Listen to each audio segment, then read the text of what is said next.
Hi. Hey. Hello. It's Skycatlive. What's up, guys? It's 2 o'clock on a Sunday on 5/24/26. That's a May 24th, 26. Getting kind of a late start because I had a lot of stuff to do today, and it's 79 degrees in my house. It's a beautiful day. Oops, sorry, my camera kicked out immediately because piece of shit software and hardware developers are gonna steal. Sorry about that. Yeah, as long as they make their money, right? So anyways, so it is 2 o'clock and it's a Sunday and 5/24/26 and it's 79 degrees out. And so there it is. There it is on the clock. I love you guys. Thank you so much for your time. Um, I am late start today, 2 o'clock, because at 11 o'clock I woke up and I had unplugged my television all night. My 86-inch fucking, well, it's like 120 radius, but it's like 86 inches, what they call it. 86-inch screen has gone dim on the right side, and it occasionally fixes itself after 1 to 5 days, but it's really bad, and I can't really run a stream on the main television that way because it blocks, like for instance on Eve, my overview is on the right side of the screen, so I can't see the overview because it's so dim on the television. So I can't see if somebody's coming to try and gank me because it's too dark. So I've switched to I bought a brand new $180 nice 120 or 144 hertz Acer monitor, and they let me make three $60 payments over 3 months, so that's good. I got a nice backup, so I have something else to run on, but I will have to do kind of the rigmarole of changing resolutions around because usually I'm on my main screen at 1440p with what's it called, with 120 hertz and 1440p on my main, like, 100-ish screen. But today I'll be on my smaller monitor playing EVE Online and Starfield and Once Human and stuff. And so I'm firing stuff up as we speak, but I will have to transition over to the other monitor. But good news is when the television went dim yesterday, that enabled me to finalize my insurance claim this morning, which took 2 fucking hours from like 9:30 until 11:30 until 11 in the morning or something like that. And it took a while, but we were able to file the insurance claim. We'll get the final word tomorrow, but I think they're going to replace the television, I'm fairly sure.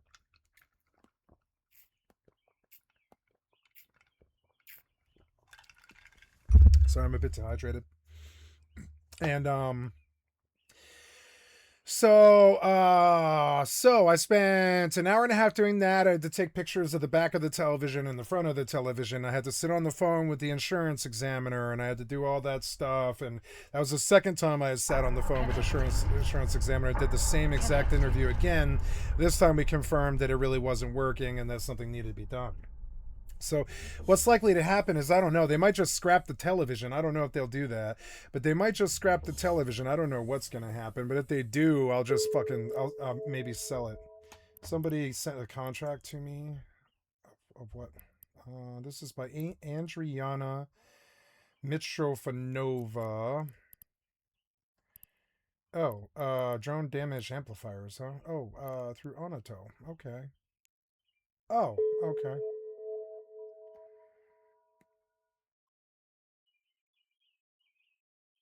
Info by issuer.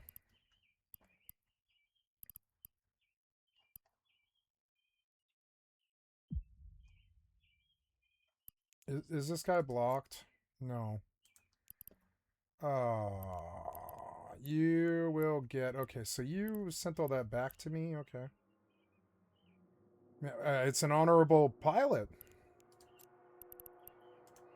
Okay, we'll put you up as good standing. Send notification. Wow, it's an honorable e-pilot. I thought it must be the one in 1,000.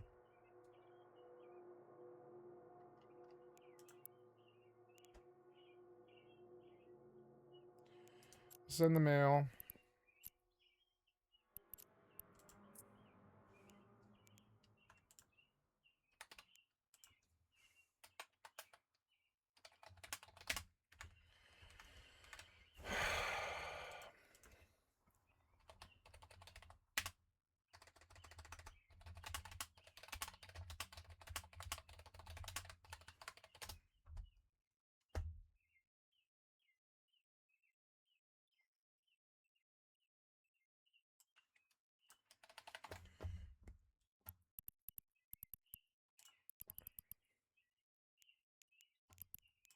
So this person, I'm sorry, I'm on the wrong screen. I'm going to drop it off the big screen here.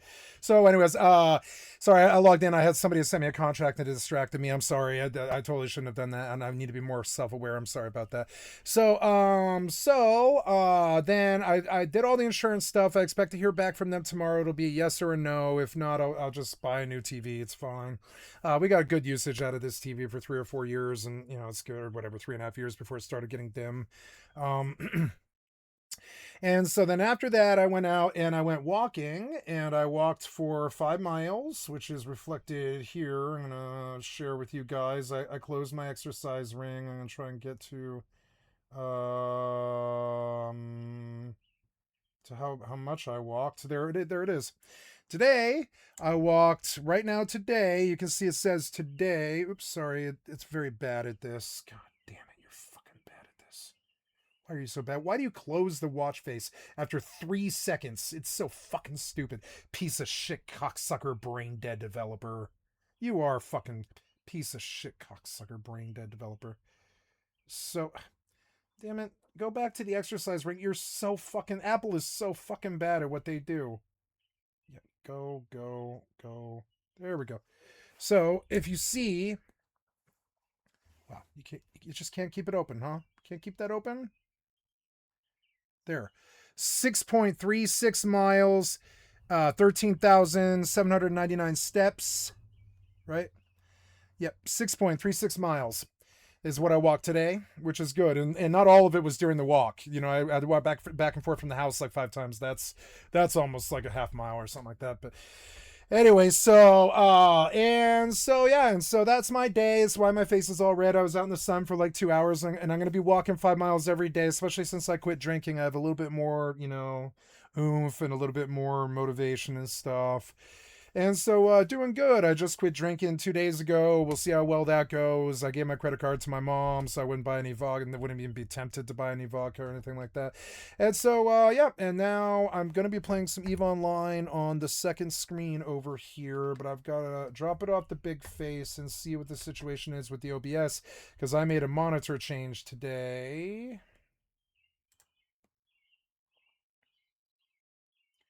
No.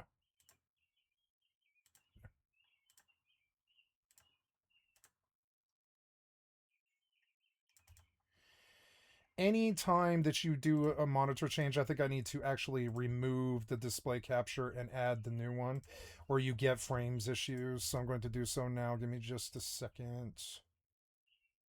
1950 to 2560. Okay. And we bring it up here to the top. And we drag it down. I can't see on this monitor. I'll have to drag it over because it's too dim. Yeah, that is that. And that is the right dimension there. Yep, okay. And drag it down. Lock. Okay, I'm sorry about that. Just had to. So I guess I will use my no, is that right? Yeah, that's right. So I will use my main screen to monitor my OBS, because the OBS being dim doesn't really matter. And I'll use my secondary monitor to play games today, because I'm in like a monitor dance while my old monitor dies, which is fucking annoying. But anyways. So, but I believe it's all running well. No, I'm on the wrong screen. There we go. Got that on the right screen and that on the right screen. Thank you. And then I am sending a message to a Russian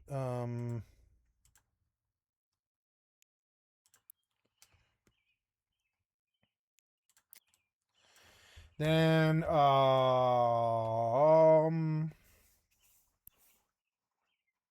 so, yeah, how are we looking here? Is that okay? I think it is. I'm just going to double check the monitor settings one last time. 2 should be my main display.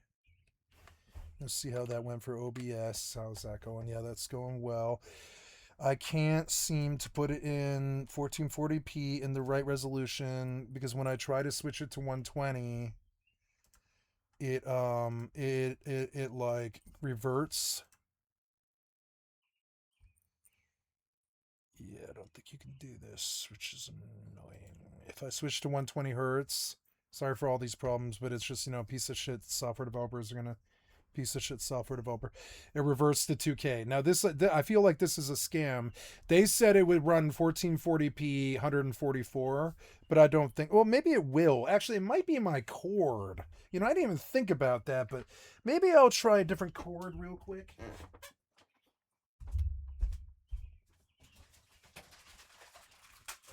Yeah, it could be the cord. That is actually a possibility. I don't think about that. I'm gonna try the cord they sent with it because it might be a nicer cord.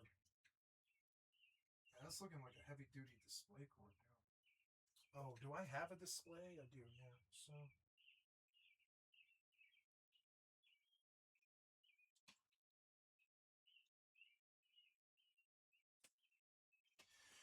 So I'm currently using a serial to USB HDMI cable, but it actually came with a really nice, like heavy-duty HDMI cord that might actually be a better cord. So let's change the cords on this monitor. This will be annoying. I'm sorry, guys, but let me just finish it. Take me just a second here.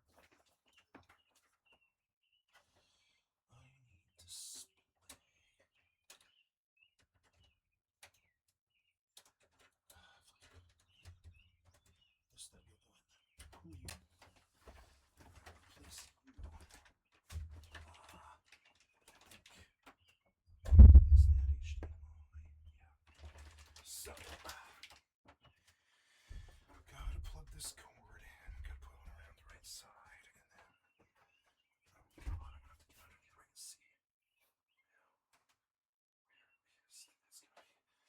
Where is the serial? I can't see. I need a flashlight. Oh, my speaker fell. Damn it.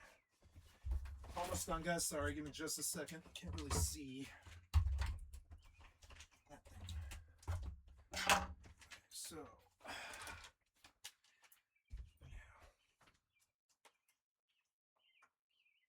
yeah. HDMI 1, 2.0, 2.0, DP. I see.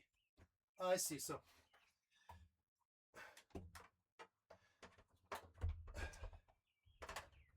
can't really. Oh no. No. No. I didn't see where it went. No. What? I didn't see where it went. Oh no. Oh no. I can't do that. It's gonna hurt my arm. Gotta get down without my arm. I know in the general direction that it went. Where did this go? About an iPod. No. No, where did you go, piece of shit? I don't see you anymore. Oh no, I heard you and I saw where you fell. I can't see it. I can't see it. Son of a bitch. Son of a bitch, where is this? No. No. You're under there. I heard you fall. Where are you? I saw you fall right here. You're gone. I live in mortal fear of this. These tiny iPods just fucking disappearing. No. Where did you go? Where could you have gone? I saw where you fell. You fell right under the chair. I saw you fall. Damn it. No. No. No.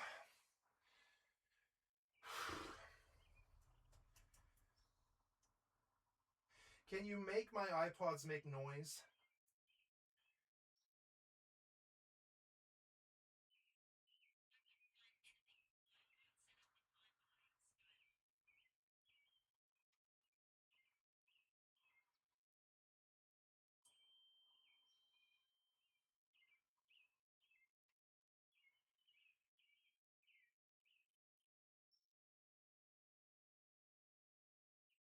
I don't know.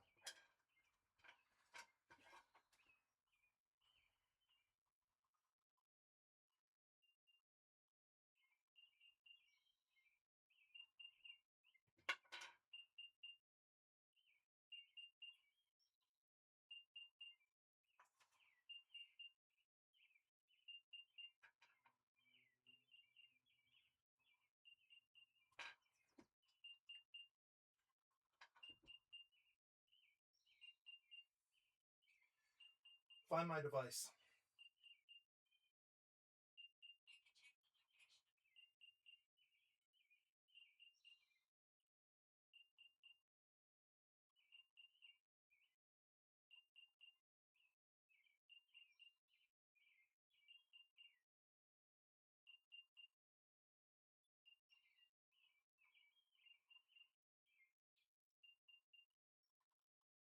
Find my device.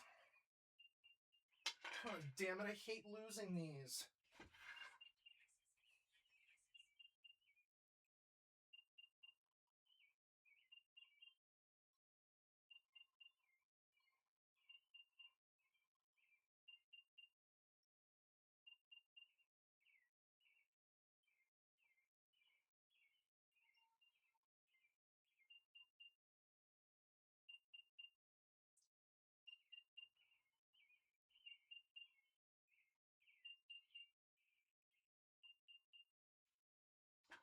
There, I can hear it.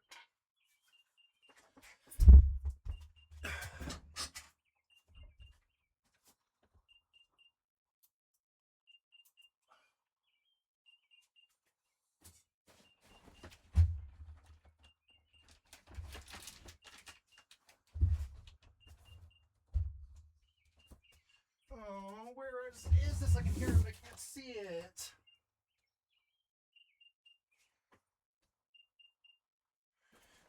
I can hear it, but I can't see it. Ow! Son of a fucking bitch! I hate iPods! They're so small. Why? Fucking piece of shit, cocksucker, brain dead Apple developer. I can hear it, but I can't see it. I can hear it, but I can't see it. God fucking damn it, I have to pull this whole fucking thing out. So annoying. I saw it fall. Shouldn't have been able to fall this far. God fucking damn it, move this whole pad.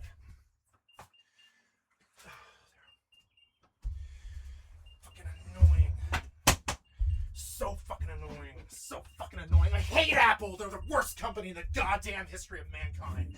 Nope, that's Microsoft. Then Apple, right after them. Goddamn fucking Apple. There, I see it. I see it. Piece of shit ass fucking iPods. Fucking way too fucking small. There, I got it.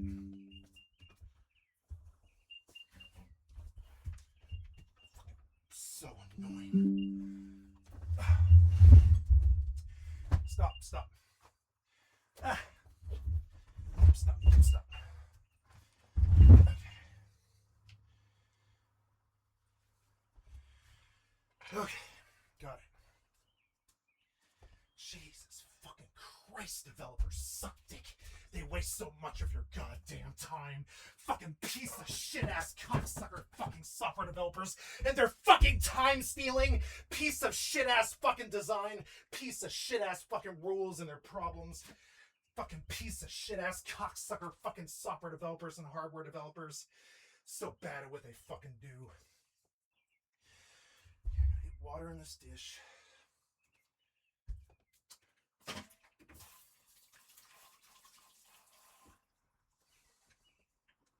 Sick of fucking with software and hardware developers every day for 5 hours. I'm sick of it. Kill the industry. I want them gone. Reset completely. Just like the politicians. Reset completely. Okay. What else? There's this thing I'm trying to do with the cord, which I don't have anymore. Damn it.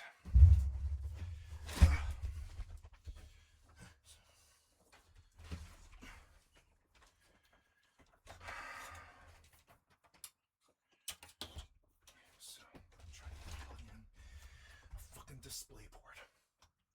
That's fucking hard. Is there something here? Yeah, there is. Why did you do that? Because you're a piece of shit brain dead developer. We all know why. Because you're fucking stupid. We all know why. You're a piece of shit software and hardware developer. We all know why you make such poor decisions, because you're low IQ. We all know you are. You only worship money. You don't worship intelligence or good design or anything like that. You just worship money and you design badly. Software, hardware, it doesn't matter. Okay, there we go. So now, am I good? I think I'm good here.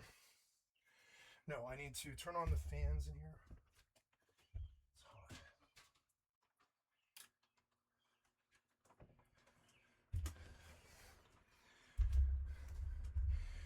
Oh, I can't believe this window is closed. I can't believe that.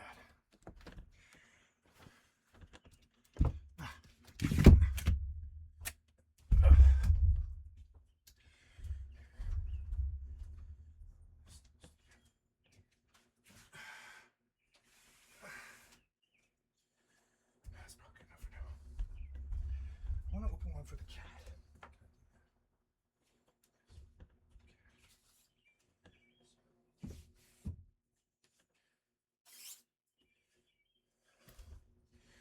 Finally.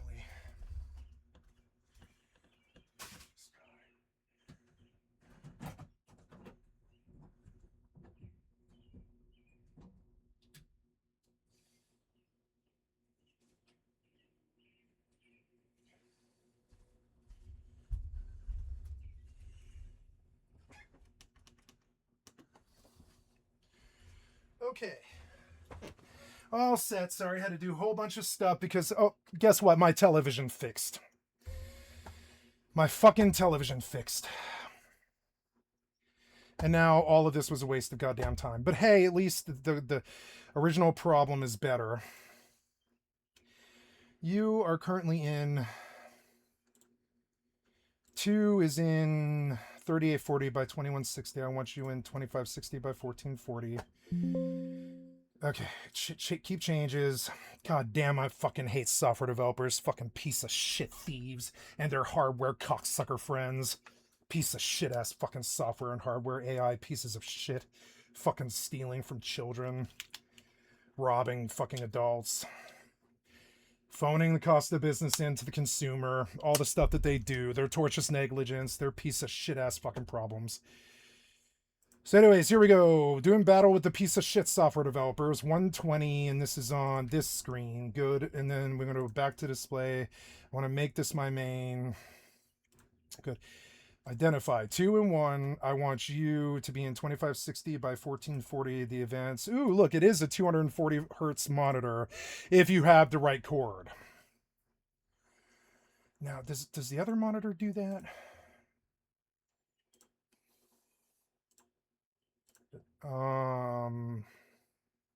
No. Okay, so good. We're back on track, which is real good. Something about plugging and replugging HDMIs. Maybe that silver cord I had plugged in was causing a problem or something. Who the fuck knows? I really don't know. So, now, so we're back in shape. That's good though. My television fixed and I can go on about my business like normally, but of course I had to do this all on stream. You guys can't see it because the software developers are incompetent, but here we go. I will change it. I'm terribly sorry about that. Primary monitor. Okay. I'm going to take you off, bring you over.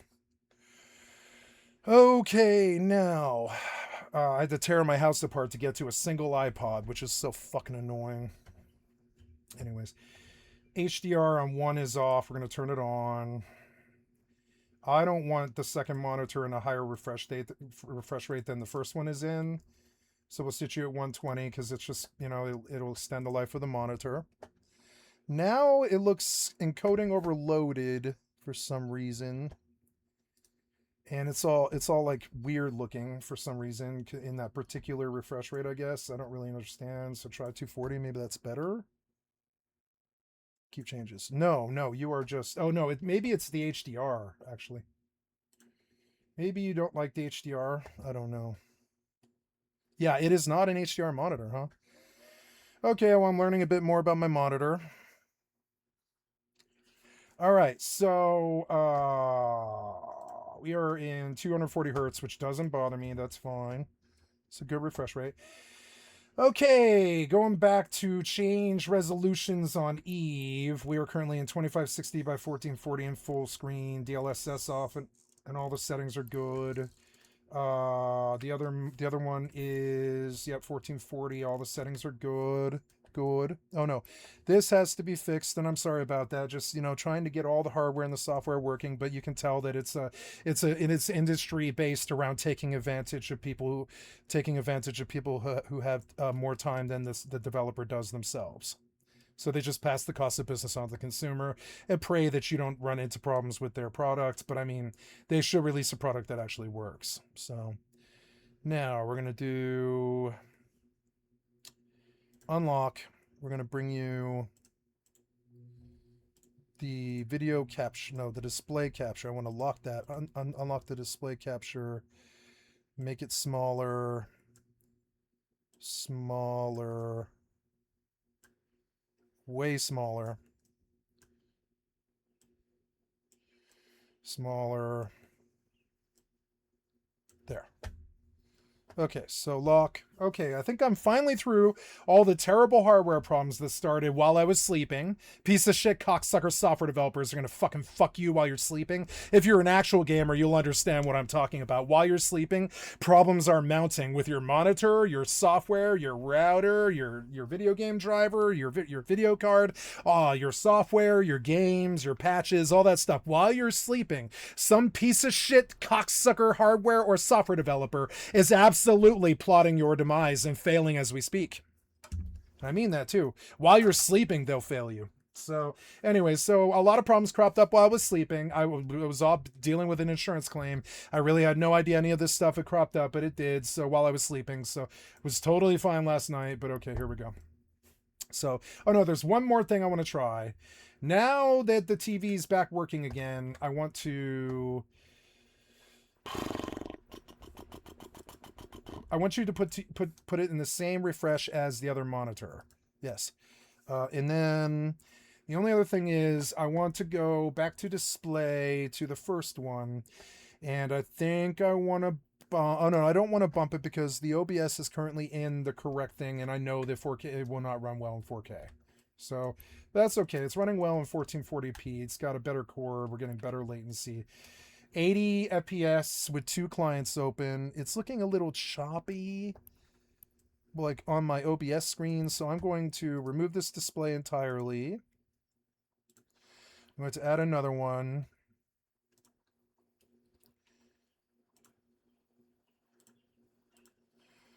Put it on the primary monitor, drop it below the video card device and lock. Now we're going to, yep, see there. See, yeah, I did have to do a new one, but, and I do have some encoding problems, but not really too bad. It looks like it's coming through pretty well. So, sorry guys, I had to smooth out all the piece of shit software problems that cropped up while I was sleeping. You know, you would think that it would require interaction with your computer, but no. Software developers will screw up your fucking video, your driver, your fucking your cords to your monitor. They'll screw up your monitor. They'll do all that shit while you're sleeping. I swear to God, software development will creep against you while you're sleeping. It happens to me all the time. Stupid ass piece of shit software developers who fuck kids for a living and steal from kids with gotcha skins and stuff. They'll come crawling up your thigh with a knife in their fucking teeth while you're sleeping, and I'll put that on God. That's how they actually are. You can count on their incompetence weighing on you while you're sleeping. It's like something you can absolutely count on. In the background, they're launching patches that might break a game while you're sleeping. It's insane. But I mean, that's the problem with the world right now. Software developers have 0 laws, 0 rules, and 0 ramifications for anything that they do. So anyways, so here we go. Now I've gone on the rant that I go on every single fucking day of the whole last 4 years of my stream. We're going to get off the rant. I'm terribly sorry to do it again. You can just see how bad the software developers will fire shots from out of left field trying to fuck you up while you're sleeping. And I really resent this, so I just cuss them out and I call for the death of Microsoft and the death of Apple before we see the death of mankind. Because they are the death of mankind personified. It's eating of the apple that brought us here. So, you are no good today. Or I don't know. I don't see why she can't just go out there in a what's it called? In this ship. Yeah, if I rock a retriever, they'll waste time and gank me, but I don't think they'll waste time on a pioneer. So we'll just go see if all the belts are dead or whatever. I don't really care. Warp drive active. You have me in the wrong sound. See, there's the software developer actively working against you again. And so now I have to go. Here's the software developer actively working against me again. Here's the software developer actively working against me again. Here's the software developer actively working against me again. Here's the software developer. No, yes. Here's the software developer actively working against me again. We're going to wait for 5 or 10 seconds while the software developer actively works against me. And there we go. Thank you.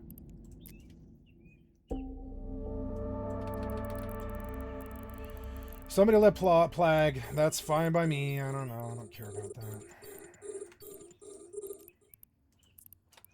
I will mine with her and I will level 4 on her. I think that's a good plan. Ooh, it's looking real good. Well, I'm glad my TV fixed. Apparently that silver core maybe wasn't doing so good. I don't know.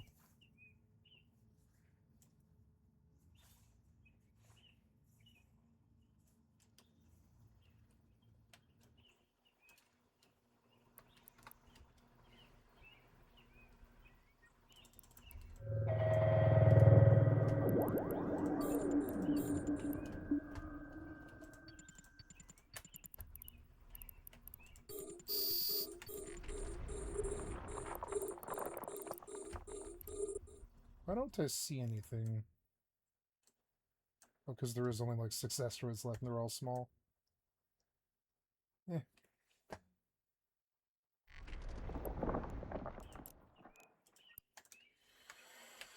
Okay, we have Eve running. Let's get up in GeForce Now. It looks like we're doing better here today. All of the devices are back working again. I thought I'd be down for days with my television, but something I did with changing cords here did fix my setup. There we go. GeForce Now is coming over to there. Let's look at a review of this Deep Rock Galactic game. Oops, sorry, I went to go back. Deep Rock Galactic Rogue Core. Let's go take a look at a review. Because I do like that company, Coffee Stain. I think they're a really good company. So, oh, yep, got to get up on all my channels and everything. Sorry about that. There we go. Should be good. Just make sure I'm up in the right channels and everything.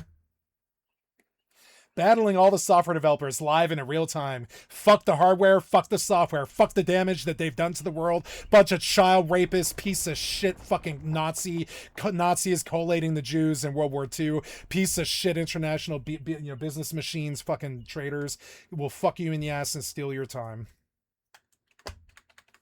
Anyway, so here we go.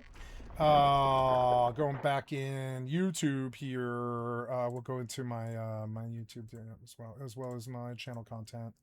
Drag that over. Then, yep, Stephen Colbert leaves CBS in shambles. The death of a network by Reese Waters. Jesus Christ. I'll bite. Yep, progressives are taking over. I don't think I need that one. We're gonna get rid of it. Everyone's pretending to be fine. The functional melancholic from 4 days ago. I like that guy. We'll take him. Iowans protest Miller Meeks on Medicaid cuts water quality. Okay, we'll do that one. Dozen ICE prisoners released on day 1 of huge hunger strike. So, yeah, we'll take that too. That's Status Quo News. We like them. Fallout New Vegas DLC was weird for me from Frostbreak. I don't think I like Frostbreak, and I don't think I care about this. I'm not interested. You've been trying to show me that for days. Bernie Sanders introduces Abolish Super PACs Act. Take a look at that from C-SPAN. LWVOR Congressional District 2 Candidates Forum. It's too long and too dry and too boring. 40,000 people under evacuation orders for a chemical tank leak in Southern California from an hour ago. That's Kiro 7. Suspect killed in White House checkpoint shooting. Indiana police chief arrested in Clark County for something. We'll take a look at that. Inside of schools dropout crisis. PBS in Texas talking about the dropout crisis. The worst class in the Elder Scrolls games and the Thief explained. What do you mean? Is the Thief explained? The worst class in the Elder Scrolls games is the Thief explained. Why they always have exactly enough votes to lose? This is not true. A thief can absolutely creep around with full stealth skills and shoot shit in the back with a bow, and stab stuff in the back with a knife, and it will kill them instantly. Very evil and homophobic riff. What? There's nothing special about... What? I don't like the name of this. Don't recommend the channel. Trump's breathtaking corruption is unlike anything we've ever seen before. Sure, we'll bite, but it sounds like slop. There's nothing special about Stephen Colbert's final monologue. No, I'm sure there wasn't. A Marxist analysis of 20th century U.S. capitalism. How to impeach. Why are we doing Marxist analysis? I'm not interested in Marxist analysis. How to impeach a mayor. David's 50 terabytes of evidence from Rotten Mango. We'll definitely watch that. Post Fan Fest award-winning huge party, and that's scheduled for 5/25, which is tomorrow. FFXI just changed forever. Unlimited free trial update and 6-year roadmap. Okay, well, let's take a look at that. That sounds good. Ethan Klein is suing me. Noah Sampson. That might be kind of interesting. And whatever happened to profile customization? I don't care. That's Randy Moon. I've never heard of them. Boomers just cannot grasp why we do not like AI. Let's see what she has to say. I've never heard this lady. That's everything I care to do. No, we will do the MAGA rats are leaving the worthless right-wing cocksucker ship. We'll definitely do that one too. And so, okay, I got the videos queued up for the day. Yeah, we're mining on this one, and we're gonna go out do level 4 on this one. Gotta log in once human, and the real reason that I came here was to I want to look at a Deep Rock Galactic Rogue Core review. And we'll start with that. Don't get rid of my list. Did you get rid of my list? Oh, no. Okay, so add to core from Gaming Vault. Yep, good. Good. Go back. No, we'll start off with the Rogue Core review. Because video games are my main priority. I don't value all the rest of this as much as I do gaming, sex, women, and drugs. Gaming, sex, women, and drugs are what I truly care about. Well, no, I'm saying gaming, drugs, and women is actually a much better way to say it, because to me, women and sex are the same thing, kind of. It's like, you know, it's not the same thing, but I mean, like bodily needs and all this. I like love, I like sex, I like relationships, I like women, etc. Love is a better way to say it. Love, drugs, and video games are my main passions. You are in 1080p, but I want you higher than that. I want you in 2K. Or 4K, I mean, or whatever it is, yeah. Thank you, Gaming Bolts. I've liked and sub to your channel. Let's get fired up on the level 4 tips so I can get to work. I need to check the inventory of the Gila. Yeah, we got some stuff to sell. It's 2 million worth of stuff I don't really care about. Good. Now I will, the Serpentis Spies eliminate. Sure, why not? I don't remember this one, though. Let's see. Level 4 missions, Serpentis Spies. Let's leave a note about this one. Serpentis Spies.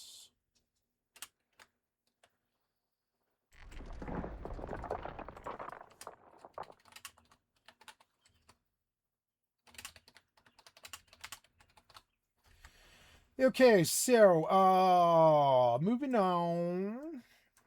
And we are just we're gonna get full Pioneer loads, which is about as cheap as you can go. Or I don't know, I probably could I could probably get away with running a Prospect because it's got a bigger hold. And I probably will. I think after or I don't know, Pioneer is fucking cheaper. Are they going to do anything to this ship? I don't think so. They're not going to jump this ship. Not in my system, I don't think, anyways. If they do, go ahead and waste the catas on 10 million. I've already made, like, you know, 500k of the 10 mil or whatever. And that way I can just keep making passive money all day. The ore itself doesn't really matter too much, but mining Plague is good because it gives you the ore mine thing, which will get me through this chart slowly. Hey, look, we got Warpath. That's good. We got an Apotheosis. That's good. That'll go to my main. 25,000 skill points is also good. We'll go do the Warpath and the Apotheosis and the Evermarks to my home station, which is Jita. I'm going to go to the daily login. Let me get something to drink here. 15,000 skill points today for Alpha and a VNI Capsuleer Day skin. That's good.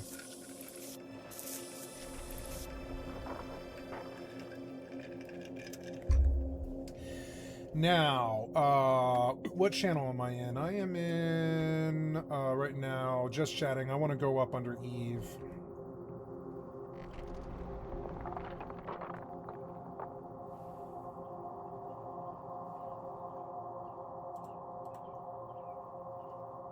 Eve. Online. Done. Then we're done. Did I take this one? I think I did.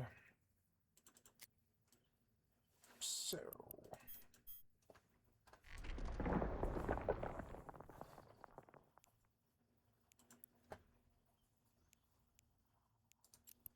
Okay, because there might be people looking, I'm just going to leave.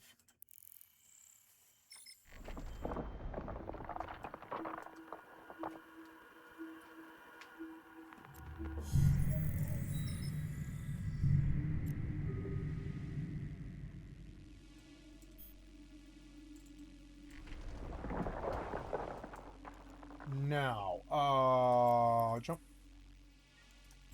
Warp drive active. Reload. Booster. Next we get into GeForce Now to probably 76 daily first. Then let's go look at this Deep Rock Galactic Rogue review. How's the sound effects? Yeah, they're looking good. Sounds is good. When your bread and butter Yeah, sounds good. Sounds good. is a procedurally generated first-person shooter with mining and tense subterranean action, there's only so I haven't much played this game in a while. I wonder if it's better now. the roguelite label can do to mix things up, right? Well, that doesn't stop Ghost Ship Games from trying with Deep Rock Galactic Rogue Core, a spin-off to the phenomenon that arguably inspired so many others to try their luck and fail at co-op titles. But wait, it isn't like the base game, insists the developer, despite featuring so many of the same weapons, tools, and even some similar You enemies. mean it's the same game? Yeah, it's just the same game, different rules. The Big Bloom event is here from May 9th to June 2nd. Cool. Big Bloom events are cool, but I'm not going to play the game, unfortunately. I'd rather play Starfield and get it out of my system before it dies, inevitably. Season 24 reminder, utilities free. Improved bait, which is no good. Alright, yeah, I don't really think I need to do anything else here. I'm just going to get out and log in Starfield. Oh, are we here? Yeah, we are here. Yep. So, work to location, overview, logs and messages.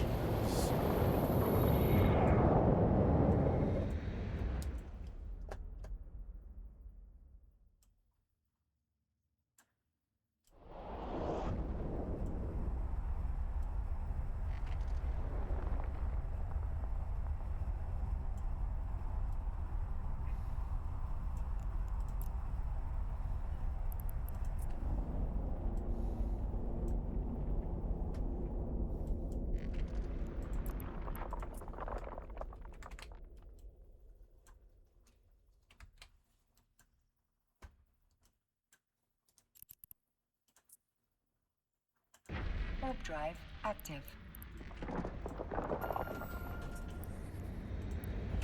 Okay, there's my first load of Plague. We're going to save location for 4 hours. Or 2 days would actually be better, I think, actually. Submit. No, 24 hours. Okay, since they seem to like to fuck with popping crates and dragging stuff with mobile truck units and trying to steal, I'm going to go home to the ice refinery and dock. Warp drive active. Oops. Tower sentry drones, get them out. Spin this beacon. Nope, go out to those guns the farthest away. And start killing guns on the way. Go.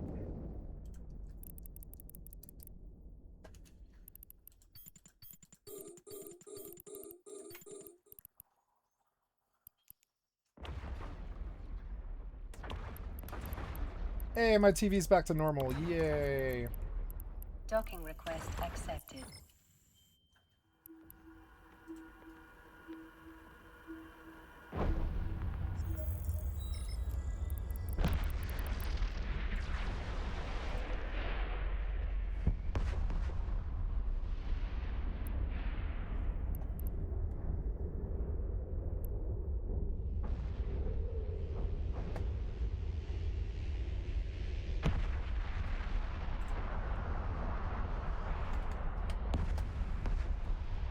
Getting on some Starfield here. It's a good day. I dealt with my insurance stuff with my television. I walked in the sun for fucking 6.5 miles, 6 miles, and I and now I'm back. I fixed my monitor situations, and I even have my full use of my monitor again, which is good somehow. And yeah. Okay, this was 1 million a trip. That's not good enough. I will go get a retriever and just let them gank a retriever, I guess. I don't care about that. Leave ship. Or, I don't know, the Pioneer? It's faster, but I think the... No, this is the right ship. This is the right ship for what I'm doing. Who cares if it's 1 million at a time? If I do 20 trips, that's 20 million that I don't have. But I can use the ore to make other ships. So. 53, Terran Saladin. Types. That said, any fan of the original will tell you it's more about the sheer array of available content or the twerking dwarves. Tweak a handful of factors and you change the vibe into something else entirely, and potentially less agreeable.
Kinda looks good.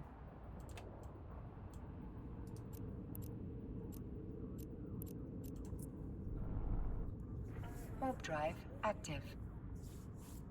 And in this way, I'll also complete the event, which is worth doing. I should go get a retriever, but... who cares about that? I don't really care about that.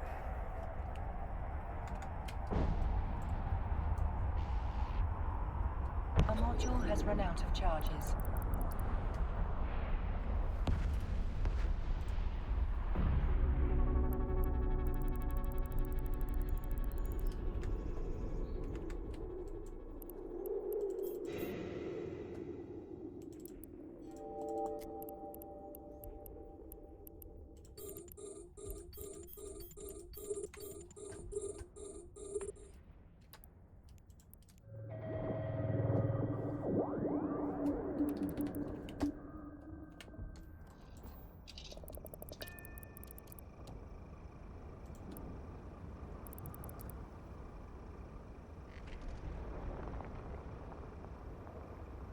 Ooh, are we done? Yeah, I think I am done in like 2 mobs.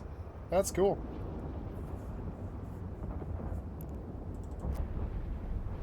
Yes, yeah, I'm gonna be done.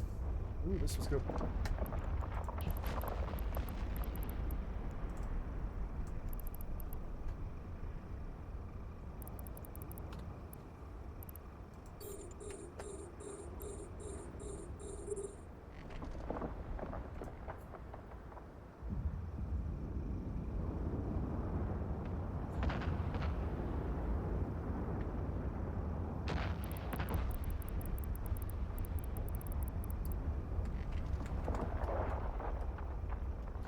I am in Neon. I don't know why I'm here. Steal from... Oh, Laredo, yeah. Okay.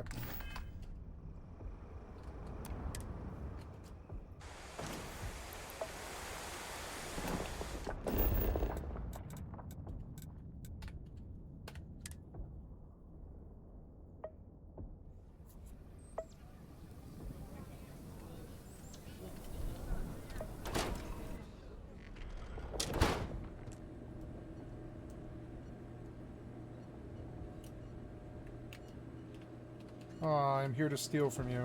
That's why I'm going directly into your back room without your permission. How you doing? You guys doing okay? I'm not doing anything up here. Don't look at me. Don't look at me while I'm doing this. Don't look at me. Don't look at me. Don't look at me. Yeah, look that other direction. I'm not here to steal. I'm not the droid you're looking for. Go fuck him. Go fuck the droid. I'm not the droid you're looking for.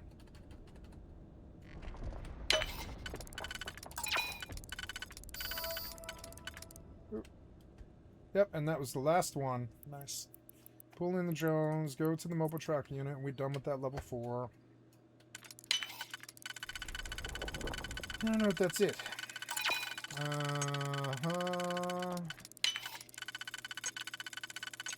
don't think that's it either.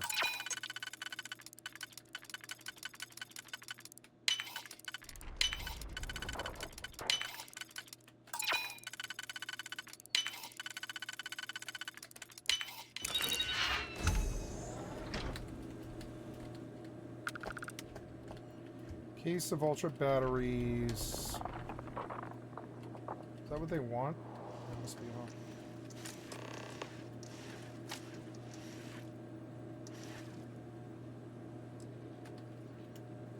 I didn't do anything. Fuck you. Don't steal from me ever again.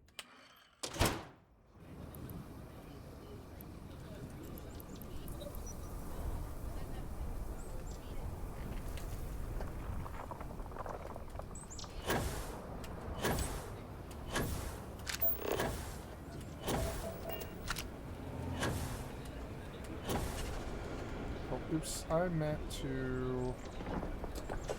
Come to Twitch. Eve online. Save. There we go. Then, good. Is that everything? No, there's like a cargo container that you're bringing, but it'll be a little while.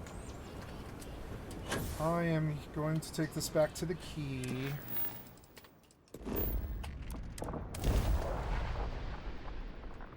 Let's go look at Deep Rock Galactic again. You change the vibe into something else entirely, and potentially less agreeable. I don't know, is it more combat based? Because I don't really like how it was before.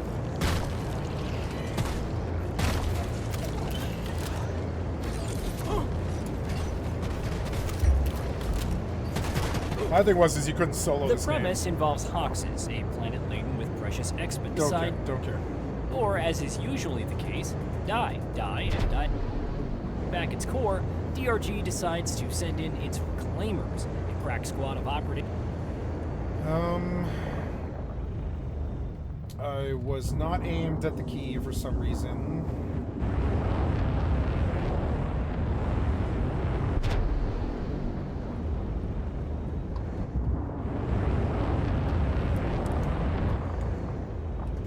Who succeed at any cost, or as is usually the case, die, and die again until the enemy buckles under the attrition, or dies of boredom. You have 5 classes to choose from the Falconeer, who can deploy a drone that automatically seeks out enemies and creates a barrier, granting electric damage to those within, to the Slicer. This milsim-coated stuff. Does everything need to be Doom? This is on melee damage with his plasma blade while dashing around. Then you have wild cards like the Redcon, who can be kind and rewind to negate incoming damage, and then convert it to rage to hit twice as hard for a period of time. But aside from their kits and unlockable enhancements, which serve as equipable modules, like more health, increased carrying capacity, and so on, they don't have weapons or ability upgrades to start with. Instead, you need to unlock supply caches before each run, selecting from one of 3 available choices, or hunt down bio boosters and choose one of 2 ability modifiers. Workbenches require locating toolkits and then selecting one of 2 upgrades from a weapon, equipping something else entirely, either as a backup or replacement, or further enhancing your own ability. Improving your clearance level will unlock additional stations for grenades and other tools. Further to the procedurally generated levels, they're less like the sandboxes of the base game, offering more structure and notable points of interest. Can you mine and drill in any direction? Sure, but the rallying cry of Rock and Stone is often more focused. Some liberal note-taking from its predecessor results in side objectives like scanning a dig site for nodes, then digging through every surface to find and deposit the ores. The pickaxe is also essential for mining Exponite, which can be deposited into the REPD to unlock character upgrades, from flaming steps to more armor and improved ability recharge depending on damage dealt. When you're playing solo, it even throws in some upgrades for Ellis, your little floating droid companion that provides cover fire. But in co-op, the game will randomly assign the pick order. This is where the roguelite structure meets co-op in annoying ways. Any general upgrades could work for the Falconeer, play as the Slicer, however, and seeing teammates take any of the melee-focused perks can be a downer. Sure, you could tell them what you'd prefer, but that doesn't mean they'll have to listen to you. Furthermore, everyone needs to be present within the little circle around the REPD to receive their upgrade.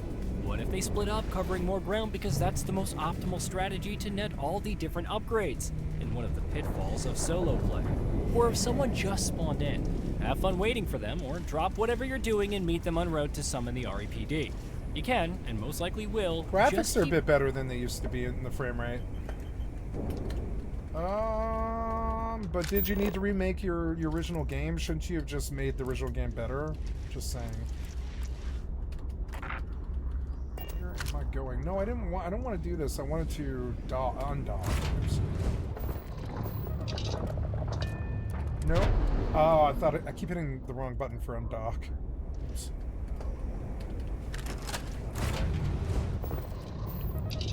Oh, I need to dock. Warp drive active.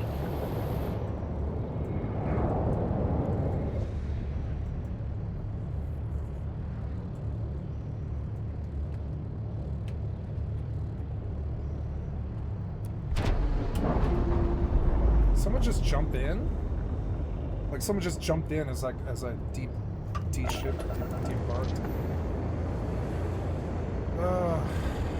Docking permission requested.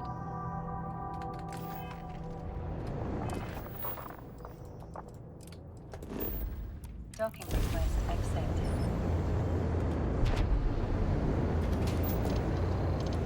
It is pretty cast and forget. You just line up on a roid and electromillion. No one kills you. It is steady income. Better than doing nothing. And I'm liable to be left alone. Oops.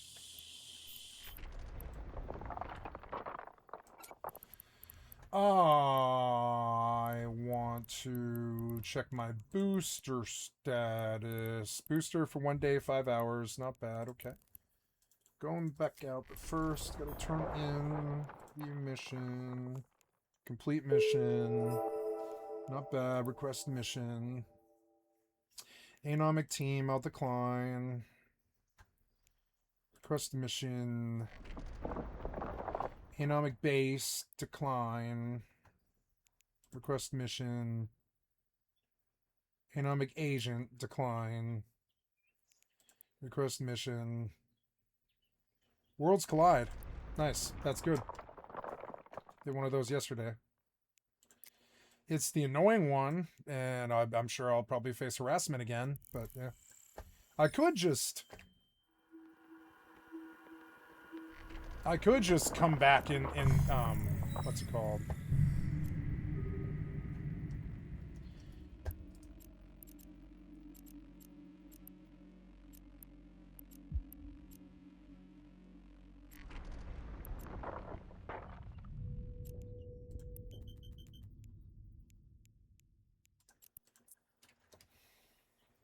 Warp drive active.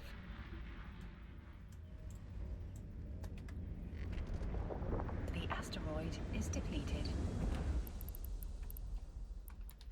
The asteroid is depleted.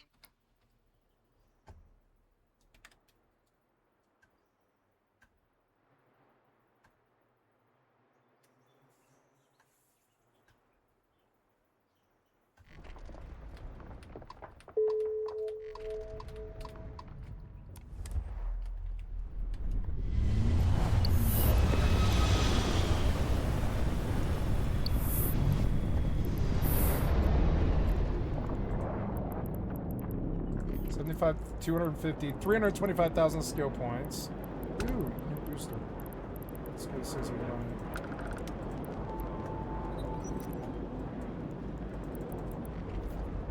Warp drive active.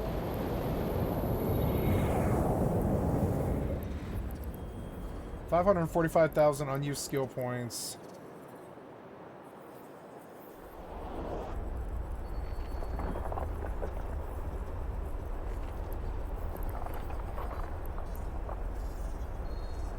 Ice processing. Sure. Dump some skill points into it. All the way through to ice processing 4 and all the way through to 5. And now we'll have nice. That's not Skill bad. training completed. Good shit. I have 138 million skill points.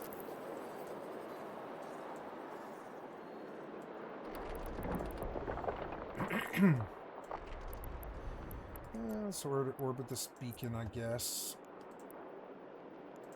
And target all the... Oh no, I'm not orbiting the beacon. I'm orbiting one of those small... One of those small ones. Okay, we're full again.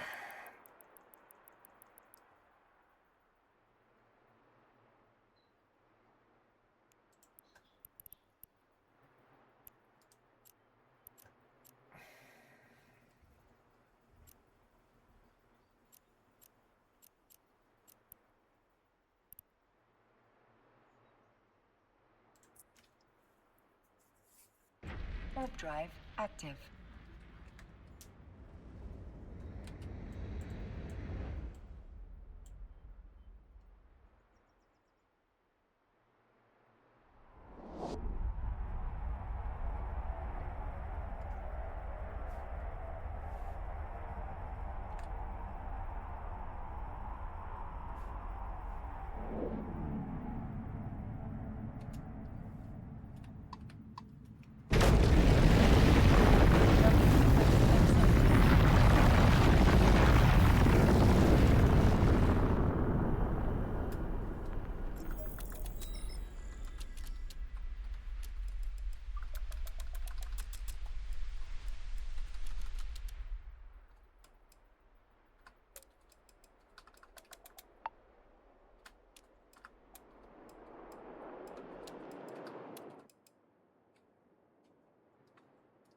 I think that's a good system.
I'm not gonna mobile truck unit this. It'll just get me in trouble.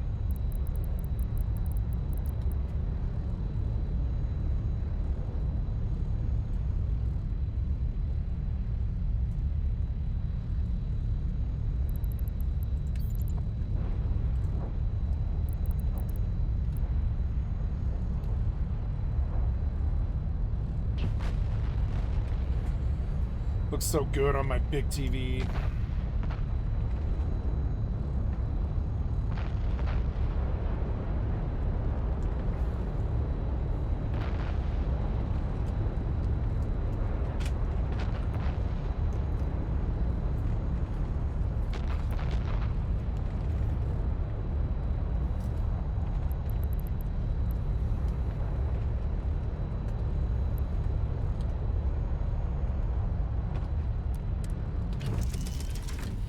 depositing Expedite until you're all forced together, likely at the next lift to receive your upgrades. While I appreciate how this creates friction, it's already annoying enough when it comes to build crafting. I don't need the added Yeah, element they of... keep trying to make these games more, like, what's the word, complicated, but the premise itself is shoot aliens in a cave. They try to really complicate that. There does need to be some complication and difficulty and interesting stuff. But I don't think this is it. They're like, you gotta have co-op. You have to balance the classes, or there's some kind of gate that you can't pass. And the gate might be that you're in the wrong corridor, and if you leave the circle where your other guys are, you won't get credit for any XP. That's complicating it way more than it needs to be. Trying to herd my team together. And also, how is this any different from the first game? Shouldn't you have just made the first game better and added this sort of stuff to the first game? I'm seeing, like, they're all trying to do this. They're all trying to clone their games. Like, 7 Days just tried to do it with 7 Days to Die and Blood Moon. They're all trying to clone their games to sell their crappy survival games twice. And it's weird. It is weird. It's weird for the industry.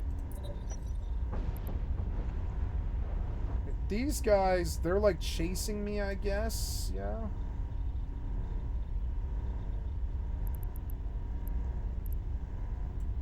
I'm gonna go to those guys now.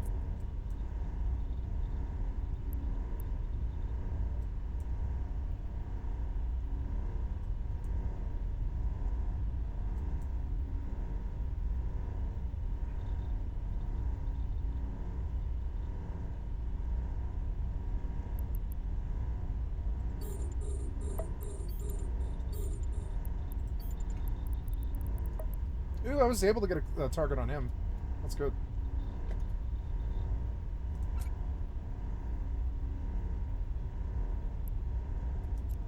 Yeah, orbit that guy at 30.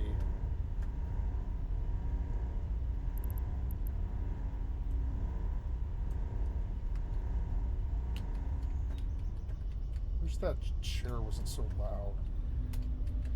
When I pay credits to just upgrade the ship, is that one of the things I can do? 8 X-Tech.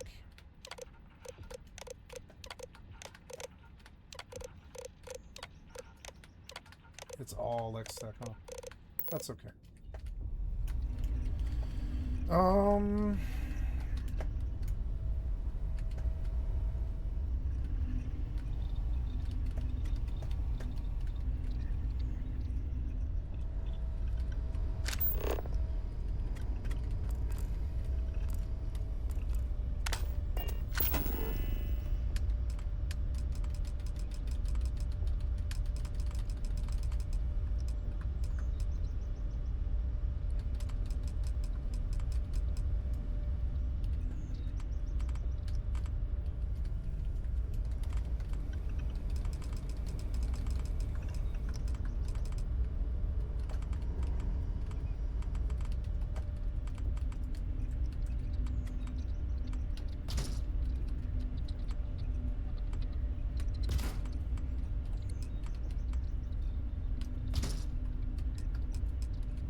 Skill requirement, decoration 2. Oh, those are like the higher ones, okay, so... What's the best color here? It's probably those green ones, yeah.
EVE Online lets you lose a ship worth millions of ISK because of a server tick you didn't know about. The gap between veteran players and new players oftentimes is not about skill points or ISK, it's about information the game never tells you.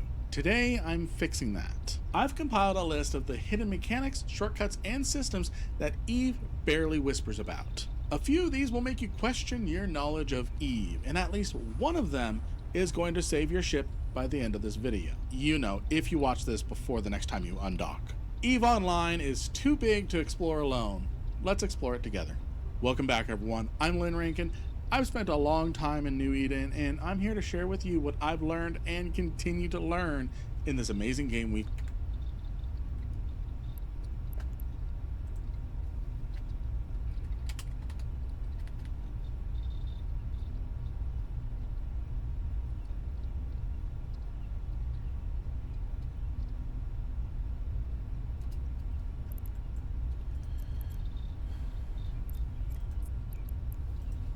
Warp drive active.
Oh, did the door open? That's what that sound was?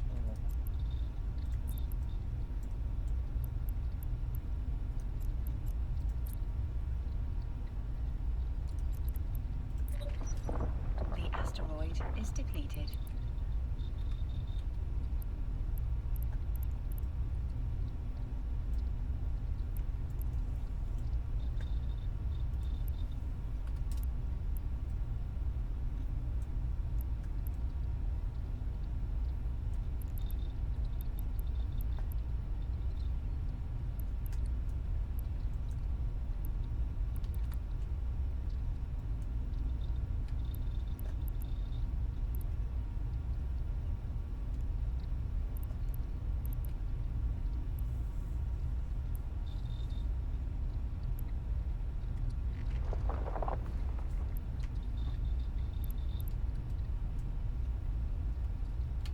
Call EVE. There's a lot of tips to cover in this video, so let's just jump right in. Let's start with undocking, because there's more going on than you might think. When you undock from a station, you're actually invulnerable for 30 seconds. This is called a locations change timer. This protection is immediately canceled the moment you activate any modules, target someone, or move your ship. In addition, you get this protection when you finish a Sino jump as well. Great for making Lancer Dreads blow their shot. Docking permission requested. Now, depending on how small the station's docking radius is, you could drift outside of it during that time, which means you'd have to reapproach the station just to dock back up. Here's a trick you might not know about. You can actually stop your ship using the keybind control space, or clicking the minus icon on your HUD, and it will not cancel your locations change invulnerability. So as soon as you undock, start pressing control space so that way your ship stops right next to the exit. And most of the time, you're still going to be inside the docking radius, safe and sound. unless you're in what's called a kickout station. Speaking of which, not all stations are created equal. Some of these stations have an enormous docking radius. Others are pitifully small, like the station is throwing you out onto the street because you didn't pay rent that month. These are what players have called kickout stations. When you undock from any station, you leave with maximum velocity, and the docking radius in these stations is so tiny that even the control space trick is not guaranteed to stop your ship in time. More often than not, you'll end up outside the docking radius and need to reapproach the station before you can actually go back and dock. It's worth knowing which stations in your area are kickout stations before you need to dock in a hurry. I've included a resource in the description to help you build a mental image of which stations are kickouts and which ones are not. Though a quick visual inspection of the dotted light around a station should give you a clue as to the docking radius. One docking radius hugging tightly around the station typically could be trouble. Here's something to know if you plan to get into the market in EVE. Once you create a buy or sell order on the market, you cannot modify or delete it for 5 minutes. This window might not sound like a big deal, but it's more than enough time for someone to sweep in and buy your item that you listed for way below what it was actually worth. Double check your orders before you hit submit every time. You can also hover over the price that you are wanting to list your item at, and it will tell you whether it's millions, billions, or hundreds of thousands. For our players who are wanting to get started in planetary industry, this one's for you. Your planetary industry command center does not need to be connected to anything on the planet. A lot of new players automatically think they need to link this into their network, but this wastes CPU and power grid, which matters on gas giants where resources are tight when you're trying to link different structures together. Leave the command center disconnected and free up those resources for things that actually need them on your planet. Let's talk about wormholes really quick. New players may not know that wormholes don't act like stargates. While they may allow transit just like a stargate, with a stargate you can jump back and forth as many times as you want, great for taunting gankers in your slasher. Wormholes are a different story. If you jump through the same wormhole twice within 5 minutes of your first jump, you become polarized. While polarized, you cannot enter the same wormhole again until those 5 minutes are up. You can still use other wormholes that you haven't gone through yet during that window. It's just specific to that one that you are now polarized on. Keep that in mind before you try to yo-yo through a wormhole in wormhole space. You probably know about the weapons timer, the 60-second aggression timer you get for attacking a player that prevents you from docking or jumping through a Stargate until it runs out. By the way, if you have an aggression timer, you still can go through a wormhole. But there's a second timer that a lot of people don't think about in the moment, the combat timer. There are actually two versions, one for NPCs and one for players. If you get into a fight with an NPC or they just look at you in the wrong way and then log off in space without docking, your ship stays right where it was for 5 minutes. If the aggression was with a player, that time is 15 minutes. Here's why this is important. If someone has combat scan probes, they can use these to find your ship even if you logged off in a safe spot, because your ship is still physically there until either of these timers expire. Don't assume logging off makes you disappear. Not immediately, at least. And while we're on the subject of logging off in space, there's actually a hidden 60-second timer on top of all of that. Even if you have no NPC timer and no PvP combat timer, if you just log off in space without using the log off safely feature, your ship will still hang there in space for 60 seconds. That means during that 60-second window, if a player manages to scan you down in that time and shoot you, you will incur a combat timer and you're there for 15 minutes now, all while your client is closed. The log off safely function has a 30-second timer built in, and you can only use it if you are not in a fleet and you have no active NPC or combat timers. But at the end of that timer, your ship actually disappears. Use it. A 30-second wait to make sure that you are actually logged off is way better than 60 seconds of questioning. Here's a mechanic that surprises a lot of newer players and even some veteran players. For 10 seconds after you exit warp at a station, Stargate, or anywhere else, you are invulnerable, as long as you don't move or target anyone. But wait, I've been blown up by smart bombs right after landing at a Stargate. If there's invulnerability, how does that happen? The unfortunate answer is that smart bombs can hit you mid-warp. So by the time you actually exit warp and the invulnerability timer would kick in, you're already dead. The AoE damage caught you before the protection could apply. It's not a bug, it's just a nasty reality of smart bomb camps at gates. In fact, with the right bookmark setup and timing, you can actually smart bomb shuttles mid-warp. More on that in a future video, as well as reinforcing the importance of not warping directly from one gate to another. Now here's a tip that maybe some veteran players may not know about. We all know that when you jump through a Stargate, you become gate cloaked for up to 60 seconds, and as long as you don't move during that window, you stay cloaked for the full 60 seconds. Again, I'm sure you knew this. What you may not know is that in a recent patch, you can actually overheat your modules while you're in this gate cloak. Meaning you can overheat an afterburner or MWD or tank modules before you even decloak, if you need to make a mad dash back to the gate and need to tank or get some extra speed. Here's a cool little piece of game mechanic and kind of a glimpse into how Eve runs under the hood. When you jump through a Stargate and hold still, meaning you're at 0 velocity, the game treats your ship as pointing in all directions simultaneously. So if the point of interest you're trying to go to is behind your ship's model, it doesn't matter. The moment you initiate warp, the game calculates it as if you were already facing that direction. For capital ships, this actually produces a visual glitch that players have nicknamed surfing, wherein you'll see a massive capital ship warping completely sideways. It looks ridiculous, but it's entirely within the game mechanics. The same principle applies to 0 velocity in general. If you're sitting perfectly still, you can activate your micro warp drive and hold position. And when a target of opportunity appears, let's say you're running a gate camp, you can instantly accelerate in any direction without any alignment delay. Let's talk to our alpha pilots for a second. The standard cap for an alpha account is 5 million skill points worth of training. But here's something people don't always realize. By using skill injectors, you can actually accumulate up to 20.5 million skill points as an alpha character. That said, and I mean this, don't rush to buy skill points until you genuinely know what you want to do in EVE and you have excess disposable income.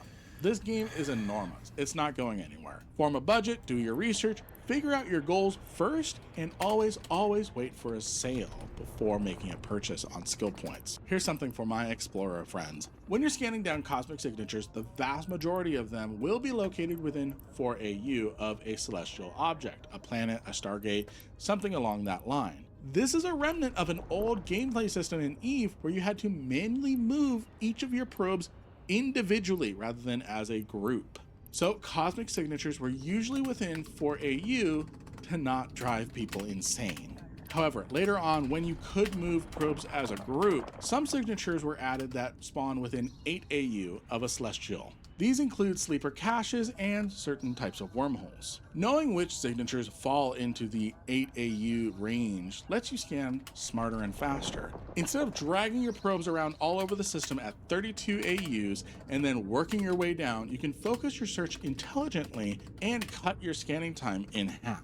You can find out more about this in my exploration guide linked in the description. This one's important, and Fenris Creations CCP has actually addressed it in their own help documentation. Concord is not a protective force. They are a force of retribution.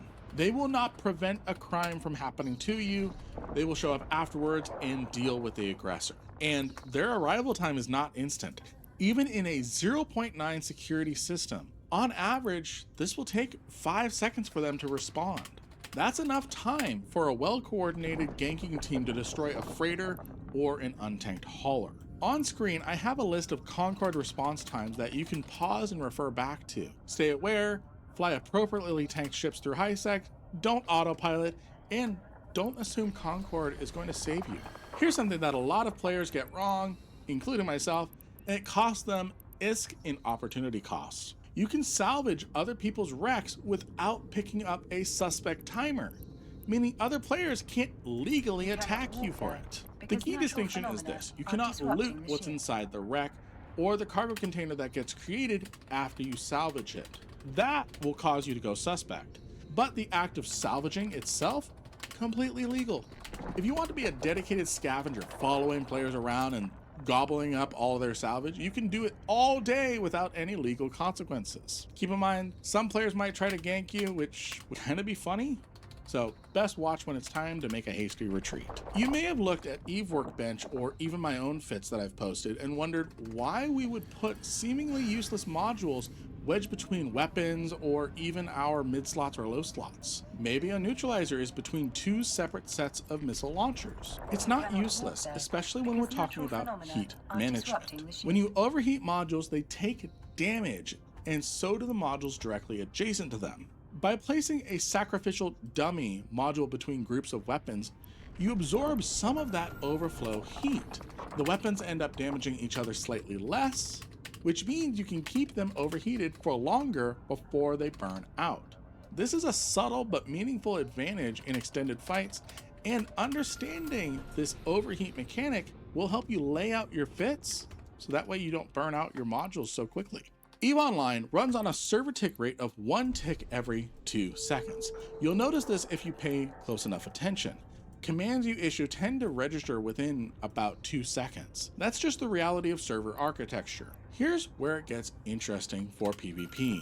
If your ship's align time is faster than 2 seconds, you gain a meaningful defensive advantage. Fast locking ships, oftentimes interceptors with increased sensor resolution with implants and links, use extremely high scan resolution to catch targets quickly. But because EVE runs on a queue-based tick system, if your align speed beats someone's lock time within a single tick window, the game considers your action to have resolved first. It's not always foolproof. There's a lot of weird ping and packets to juggle around, but in most cases, a sub 2 second align time will get you out of most trouble before you're caught.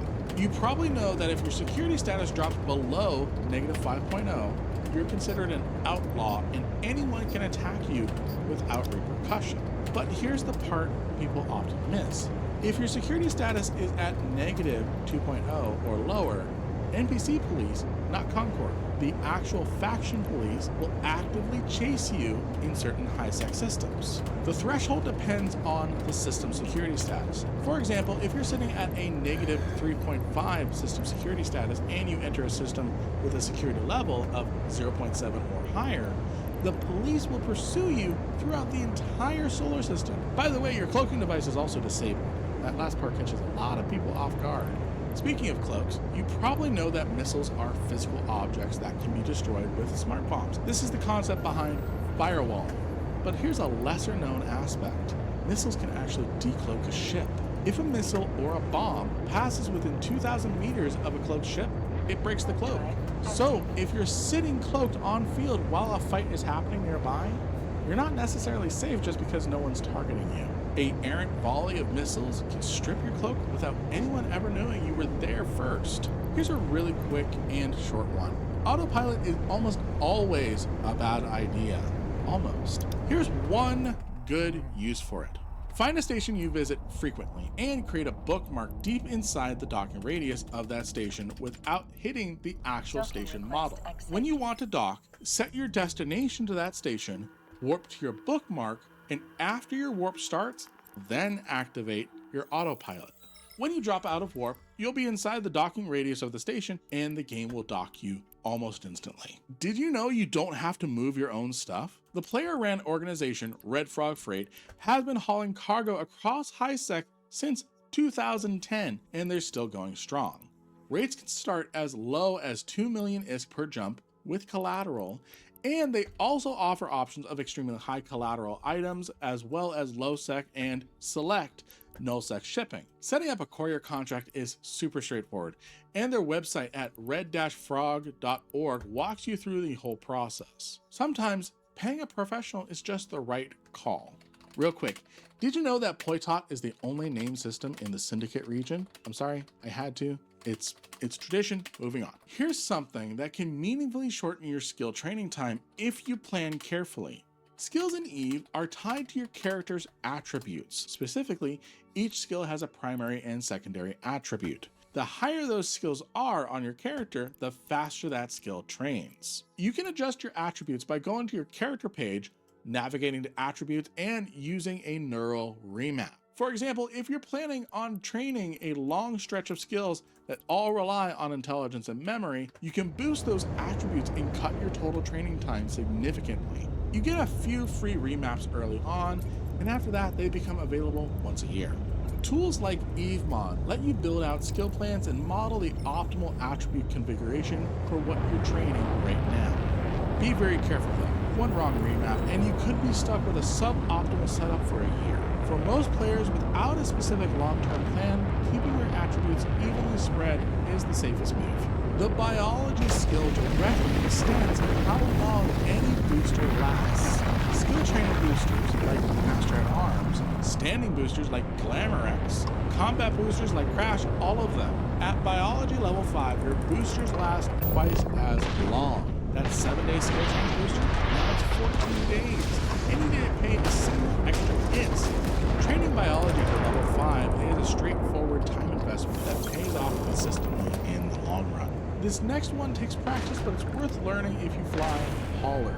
The micro warp drive cloak trick lets you enter warp from a dead stop without ever being an easy target. Here's how this works. Start aligning towards your next gate or station. Immediately activate your micro warp drive, then activate your cloak in that order. You have to do this quickly, like a millisecond apart. While the MWD is cycling, turn it off so that it doesn't repeat. Then, when your MWD is about 75% of the way done, turn off your cloak and click warp. If you time this right, when your cloak drops, you'll be at warp velocity, so you can enter warp instantly. And you are protected by your cloak this entire time you were accelerating. The only way this fails is if another ship gets... I can't get this guy on my screen, Bethesda. Fucking fix it, piece of shit, cocksucker developer. Look, I can't get this guy on my screen no matter what I do. That's proof that your fucking piece of shit your piece of shit dogfighting sucks. I can't get this guy on the screen. I've been trying for 2.5 minutes now or something dumb. It's like a broken Ace Combat 7 or something that doesn't work. Fucking fix it, you piece of shit cocksucker. Brain dead ass cocksucker, dead ass worthless developer. Fucking fix it. Look how bad this fucking is. This level 4 is gonna kill me because I can't get this guy on screen. Why? Why? Why are you like this, piece of shit developer? Why do you have problems? Why do you go live like this? Shouldn't it be illegal? Maybe you should face some congressional inquest? All I have to do is show this to some investors, and they'd be like, "Why do we give you any money?" Come on, man. Fucking, come on, man. Let me actually get this guy on fucking screen. Oh, come on, you fucking piece of stupid-ass shit cocksucker. Brain-dead fucking shitty developer. Suck my dick.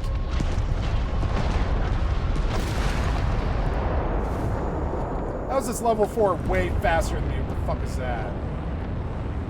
There we go. 5 minutes later.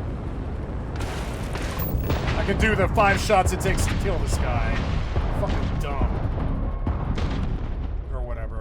Why is this level 4 taking a full salvo from a 55? Level 55, why? Fucking dumb. Come on, man. Most ship battles aren't that bad. This one was really shitty. Why?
Warp drive active.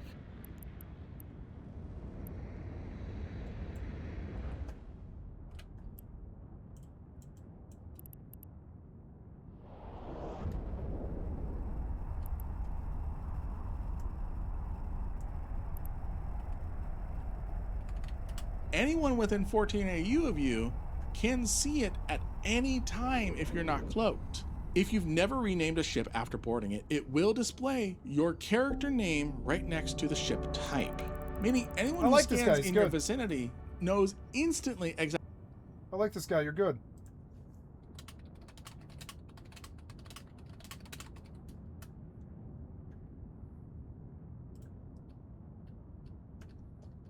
Exactly who you are and what you're flying. Change your ship name. It's free, it takes 5 seconds, and it removes a layer of information you're giving away for no reason. But don't rename it Super Blingy Level 4 Raven, please. You probably know that if you hold the D key and click a Stargate or station while you're in warp, you'll jump or dock automatically when you exit warp. But here's something that a lot of players don't know, and I didn't know until my Discord community helped me find this. If you are already in warp to one destination, you can hold the D key and click a different gate or station on your overview, one that you're not currently heading towards. Your ship will complete its current warp, and then it'll immediately get back into warp towards the location that you pressed the D key on. It sounds like it shouldn't work. I didn't believe it, but it does. Great for chaining warp destinations quickly. This only works on gates and stations from my testing. You can also use Control plus space from earlier to cancel a jump or dock mid-warp as well. Don't limit to yourself what's inside the game. The EVE community has built an incredible ecosystem of third-party tools over the years. There's Pyfa for deeper fit simulating than the in-game version, Rift for intel management and notifications, Zkillboard for kill and loss history, and EveMon for skill planning and attribute optimization. This is just the tip of the iceberg, and they are all actively maintained, player-created resources that will genuinely improve how you play the game. Here's a sneaky one for the situationally aware PvP player. If you're on the same grid as an exploration player and they decloak or otherwise are visible and you watch them launch scanner probes, you can actually right-click those probes in space and bookmark them. Then you can warp directly to that bookmark almost instantly. This is helpful if you're trying to get a drop on an explorer. You can warp directly to that. They right-click those are visible and you watch them launch scanner probes. You can actually right-click those probes in space and bookmark them. Then you can warp directly to that. I didn't know you could bookmark scanner probes. That's good info.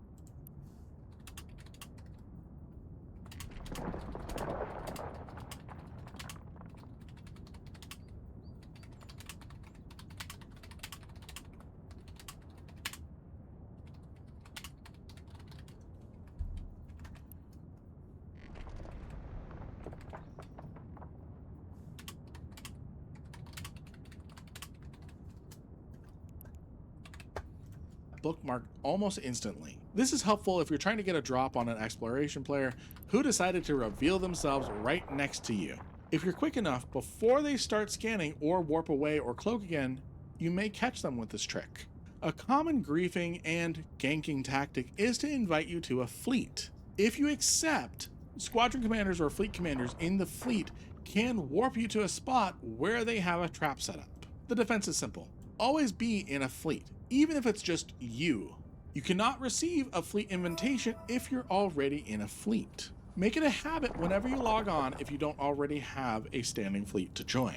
I have a really quick bonus one. According to FC's support page, the Hypernet, the in-game gambling feature, is the only feature that can actually be disabled on your account by your request. It's not available in certain countries, and FC will selectively disable it for you if you ask. If you found yourself spending more than you intended on You have a gambling problem? If you have a gambling problem with the Hypernet? I think I have a gambling problem with the Hypernet. It's that I win too much. I didn't know that. I didn't know you could do Hypernet that. And want to remove the temptation, Yeah, just like, eh. that option exists. And that's the list. It was a good list. It was really good. Hidden log off timers, warp protection, AoE damage, overheating while cloaked, pointing in all directions. I missed some of this stuff. Alpha skill caps, exploration rules, concord, salvaging, heat management, sub 2 second aligning. Let's see that one. Seconds. You'll notice this if you pay close enough attention. Commands you issue tend to register within about 2 seconds. That's just the reality of It is like 1.6 or something. server architecture. Here's where it gets interesting for PvP. If your ship's align time is faster than 2 seconds, you gain a meaningful defensive advantage. Fast locking ships, oftentimes interceptors with increased sensor resolution with implants and links, use extremely high scan resolution to catch targets quickly. But because Eve runs on a queue-based tick system, if your align speed beats someone's lock time within a single tick window, the game considers your action to have resolved first. It's not always foolproof. There's a lot of weird ping and packets to juggle around, but in most cases, a sub 2 second align time will get you out of most trouble before you're caught. You probably know that if your security status drops below -5.0, you're considered an outlaw and anyone can attack you without repercussion. But here's the part people often miss. If your security status is at -2.0 or lower, NPC police, not Concord, the actual faction police, will actively chase you in certain high-sec systems. The threshold depends on the system security status. For example, if you're sitting Ooh, a new 60 Minutes Australia. They're kicking ass right now. Why did they take a U.S. name, though? Republicans are terrified. Ooh, there's good stuff here. I'm just going to queue this list up, too. Yeah, I'm sure they are.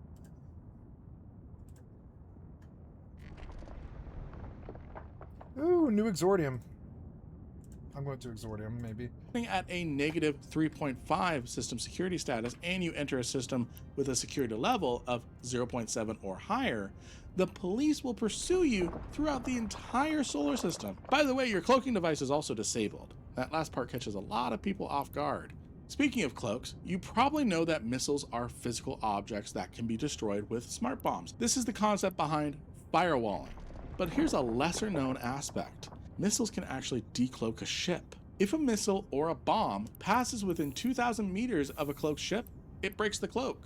So if you're sitting cloaked on field while a fight is happening nearby, you're not necessarily safe just because no one's targeting you. A errant volley of missiles can strip your cloak without anyone ever knowing you were there first. Here's a really quick and short one. Autopilot is almost always a bad idea. No. Almost. Here's one good use for it. Find a station you visit frequently and create a bookmark deep inside the docking radius of that station without hitting the actual station model. When you want to dock, set your destination to that station, warp to your bookmark, and after your warp starts, then activate your autopilot. When you drop out of warp, you'll be inside the docking radius of the station and the game will dock you almost instantly. Did you know you don't have to move your own stuff? The player-ran organization Red Frog Freight had to know you inside the docking radius of the station and the game will dock you almost instantly. Did you know The you game will dock you almost instantly. starts, then activate your autopilot. When you drop out of warp, you'll be inside the docking radius of the station and the game will dock you almost instantly. Oh, okay.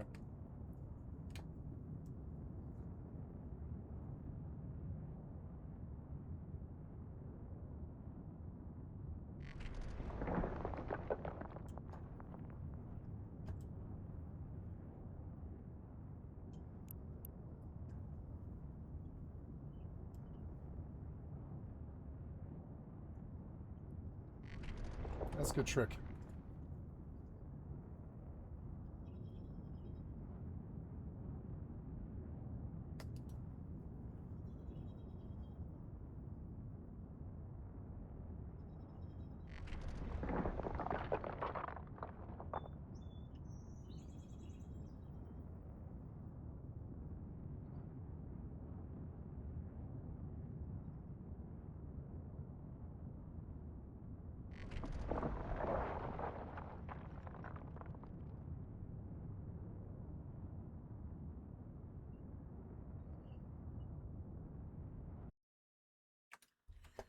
Oh, you logged me again. No, I have to go back.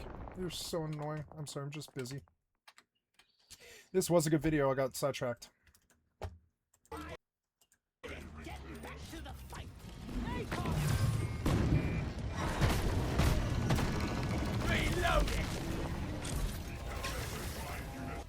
Well, it's a co-op game, so what do you expect?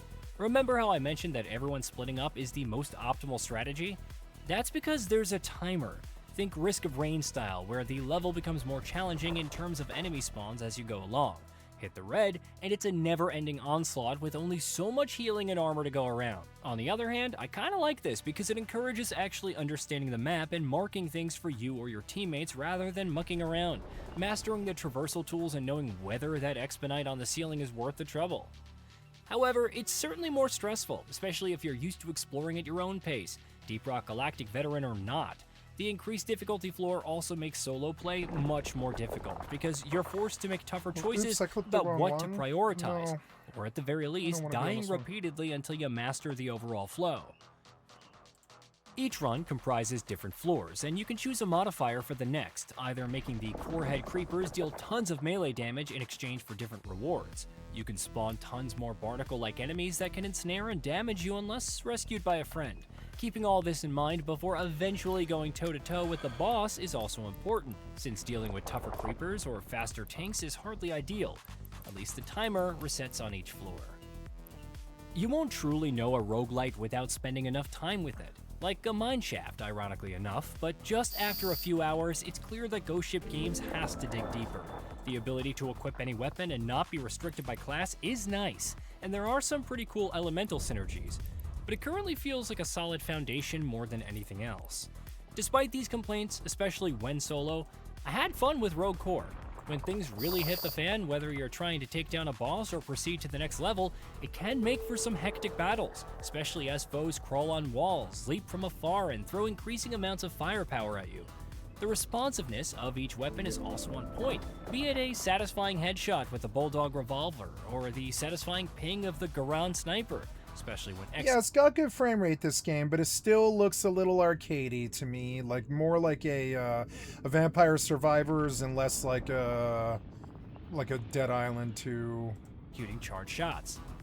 For a game preoccupied with subterranean breach and clearing, each biome feels distinct enough in its aesthetic and hazards to feel notable, especially when dealing with more complex jobs, which can have glowing crystals that emanate damage, or nodes that explode when shot.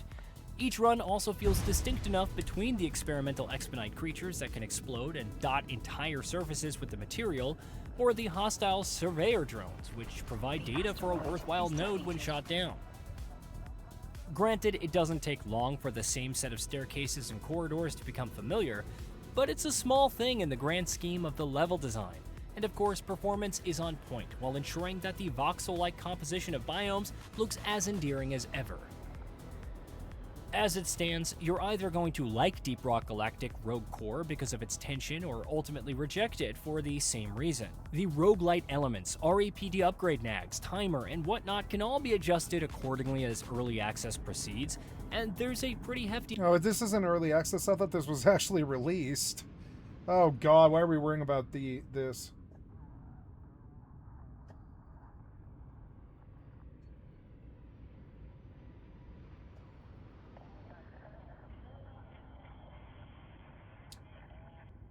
Is it good? It's like There is something in the air these days that I keep noticing and I can't quite stop thinking about. There's like this collective low-grade pretending that everyone's fine. And I don't mean this in some melodramatic way or anything like that. I mean it in a mundane, barely conscious way that's become so normalized now that nobody even really registers it anymore. So I was sitting in a coffee house the other day, and it was mid-morning, and this place is usually just full enough to feel like the world is still functioning. And there was a guy sitting next to me on his phone, nodding along, saying, absolutely, and for sure, at regular intervals, right? And I noticed that his face had this expression. oh, I didn't get credit on this because you disconnected me. Damn it. I'll have to do it again. This fight was so annoying because the level 4 just would not fucking scope. You're gonna do it to me again, aren't you?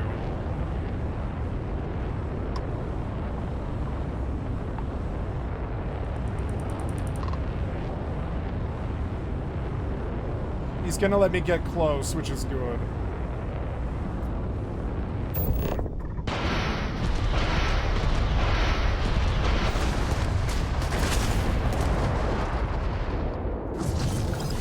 Yes, it's the same battle again. Ah, so annoying.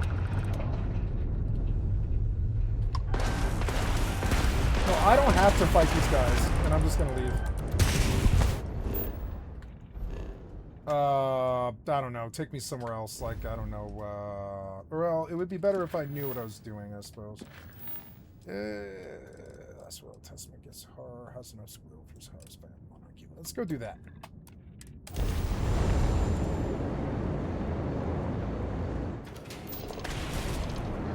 I just don't want to chase you. You were annoying. You were way too fast for me. Of somebody who is completely Without checked out. autocannons, it sucks. Like his body showed him, but the rest of him sent a representative. Pretty sensible, actually. Subcontracting. I'm gonna open the AI.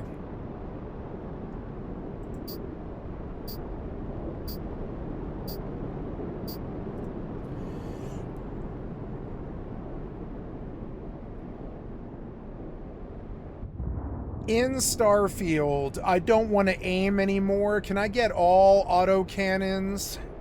And what's the best autocannon for a Class C ship? Where to get it?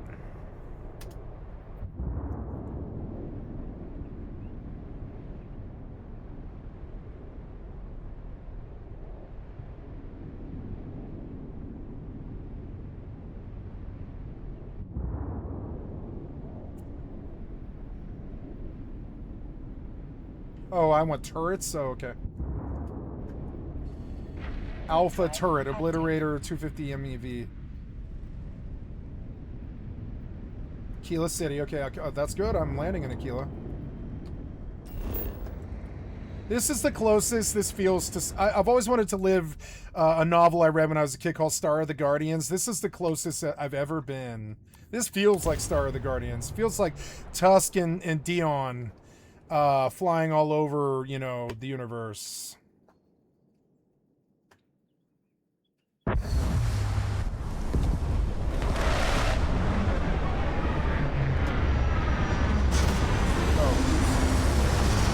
60. Oh, I have to be 60 and I have that Starship Design rank 4.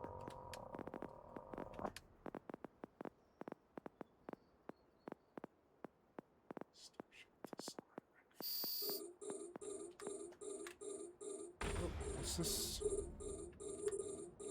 It's the new pocket.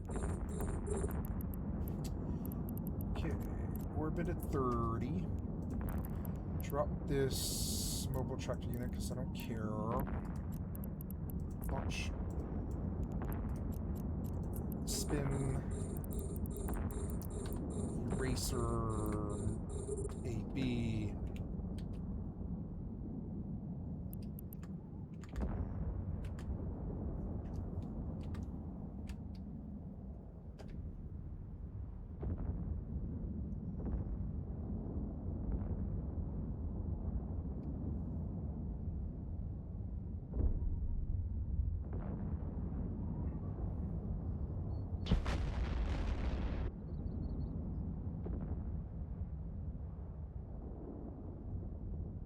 How many can you fit?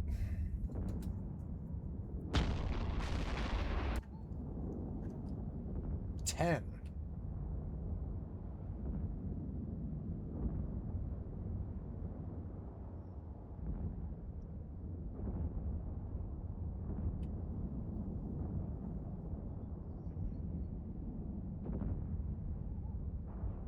Oh, that's how it works? I didn't know that. Okay. Ooh, I got a reward. Yay.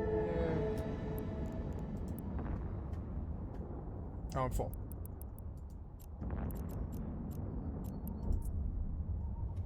Warp drive active.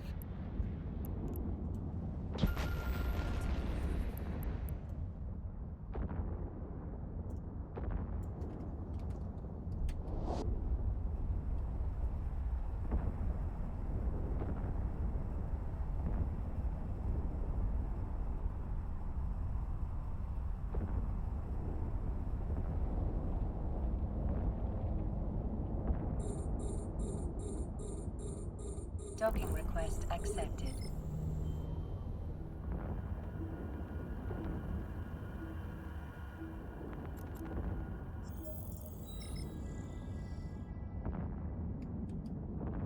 Oh, you don't have to power the turrets. That's crazy. Okay. Well, I'm learning.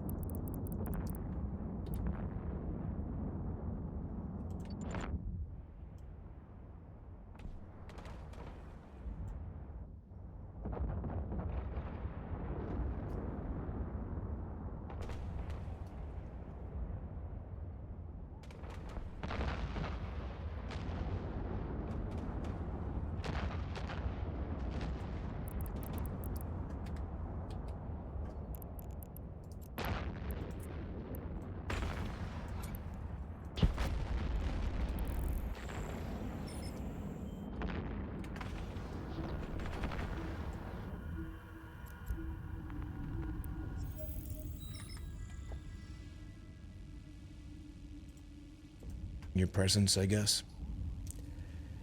And then I started scanning the room, being the pensive and curious type that I am, and I noticed that everyone in there had the same version of that same checked out look, to a greater or lesser degree, that you only notice when you're paying a certain kind of attention, I guess. But I also noticed that there was something kind of Oh, I lost a drone? familiar I did. I lost a drone. about that look. Oh, well, they're because cheap. I realized that I've been seeing that look everywhere. Whether it's in public or online, it didn't matter. Yep, 2 mil. Not And I've bad. also Cheap noticed as fuck. this in conversations that start off okay, but then they just kind of go nowhere fast. And it made me especially aware that there's this general unease that you can pick up on. Again, if you're paying attention. And you see this in body language. Like there's a tension, right? Where it seems that everybody's bracing for something that they can't quite name. And it sort of struck me that it feels almost like everyone is pretending to be okay right now. But if you say this out loud, it sounds like the beginning of a breakdown or something. Though I don't really see this pretending situation as pathological. I think it's what's being asked of people constantly these days. And, you know, the cumulative weight of this, it's something that we just don't want to admit to on a societal scale. So it's like the whole, I guess, elephant in the room kind of thing. You ever notice when someone asks you, how are you? That it's not even really a question? And the answer's already leaving your mouth before you've even processed it, right? Good, thanks. How are you? It's automatic, like a sneeze or something. And it's not that anybody's trying to be dishonest. This is just something that we do now when we interact. But I think what's interesting is how far this act extends beyond the typical hallway greeting. So a friend was telling me recently about a post that he saw on LinkedIn. The trees blowing in the wind, they look like the best I've ever seen trees look when you're not looking at them. When you're not looking at them, they look really good. They're like blowing around in the wind, and you're like, wow, it really makes it seem seen alive, and like there's stuff going on out there. But it's not. But I do like the effect. They did pretty well with the trees swaying in the wind. I wonder how they got all that to happen. I don't know. They're probably just jangling the pixels or whatever, but yeah. Those trees look good. This is a cool place. This is Aquila, is it? Yeah, this is Aquila. Aquila is a beautiful city. Or, sorry, planet. Yes, 10 a.m., so we'll sit 24 hours, because I don't think it's stormy all the time. Let's see what a sunny day looks like here.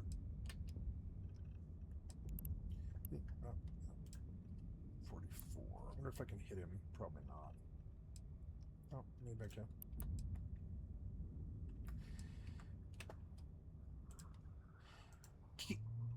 In EVE Online, can you talk to me about max flight range on missiles? Because on my current rapid light missile launchers, I have 42 km of range on my Scourge Navies or whatever. I wonder, like, can it actually go further than 42? Because I feel like sometimes my missiles are hitting.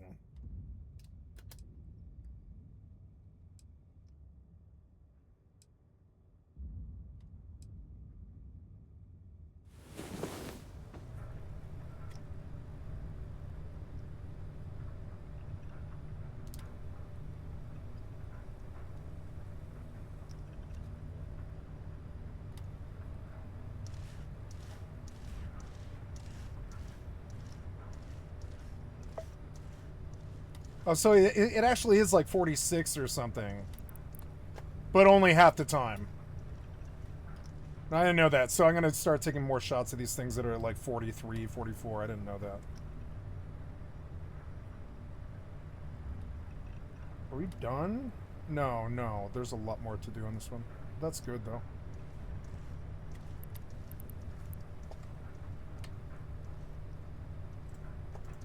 Where someone was being laid off, and the post described it as an exciting new chapter full of I'm going possibilities. to turn off the fans because it's kind of cold in here. I don't need them. Oops. Now, unless they were being sarcastic, you know damn well the person that wrote that post knew the situation wasn't really that exciting. And everyone knew it. Everyone reading it knew that too, right? But everyone just went along with it anyway. So that's just one example of emotional labor. And emotional labor is the ongoing, mostly invisible work of managing how you appear so other people don't have to deal with how you actually are. And it doesn't show up as as exhaustion in a way that you can put your finger on. It's the kind of thing that just gradually chips away at you day after day, like a slow death from 1,000 cuts. And what gets me about this is that we're living through this moment where it seems that we are obsessed with mental health awareness and authenticity now. And yet somehow there's this contradiction happening, because the actual lived experience of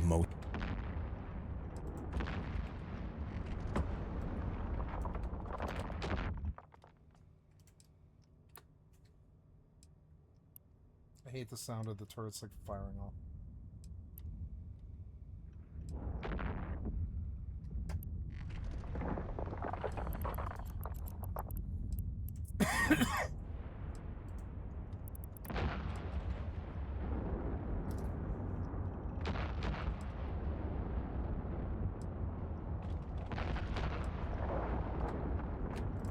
most people involves a lot more emotional performance than there should be. This is what we're dealing with now as a society. There's this widespread denial going on. And there's actually a name for this broader phenomenon: hypernormalization, which is also the name of an excellent documentary by Adam Curtis. So what this is, it's this idea that when a society becomes too complex and too broken to fix honestly, the people running it start constructing something like a simplified fake version of reality. And everyone, the institutions, the media, the politicians, and the public, they collectively agree to act as if that fake version is real. Because the alternative, all the things I put down are gone, actually confronting the complexity is too destabilizing. So Curtis traced this back to the final years of the Soviet Union, where the system had become so obviously dysfunctional that everyone probably knew it wasn't working. But nobody said so out loud, because the machinery of daily life required the pretending to continue. Is this starting to sound familiar? So, they all just kept going through the motions, acting out a functioning society for each other. Until, eventually, the whole thing collapsed anyway. Which maybe says something about the long-term viability of collective pretending as a survival strategy. And the thing is, this operates on a personal level too, not just politically or institutionally. Because when your own life feels too complicated or too uncertain to face directly, you construct a simplified version of yourself that appears to be doing fine. This planet is awesome. And you perform that version consistently enough that it starts to feel like the truth. And everyone around you is pretty much doing the same thing. So the fake okayness gets reflected back to you constantly, which makes your own fake okayness feel normal and necessary. And that's hypernormalization at a human scale. It's not a government conspiracy. It's millions of people individually deciding for completely understandable reasons that the performed version of themselves is just easier to maintain than the real one. And of course, now we have social media to make this process even more ubiquitous. So I think underneath all of this performance that's going on, there's something more specific happening. Cool. Because I don't think people are pretending to be okay just because the social norms say so. I think a lot of people are pretending to be okay because the alternative is admitting that something that feels, it's admitting something that just feels too uncomfortable to say out loud. That nobody really knows what the hell's coming next. But you can sense that something is. And the uncertainty itself has become its own kind of chronic condition.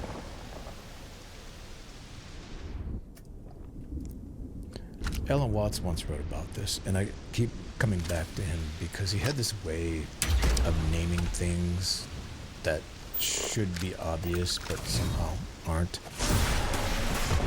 So Watts basically said that humans suffer because we expect life to come with guarantees that it was never going to provide. And the demand for psychological certainty in an inherently unstable existence, that's where most of the misery actually lives. You know, we're raised in this society that misleads us into believing that there are promises and stability and security. But that is a fallacy. And I think about this in relation to what's happening now, because the level of uncertainty that people are navigating, I mean, it's definitely unusual. Partly because their awareness of it is unusual.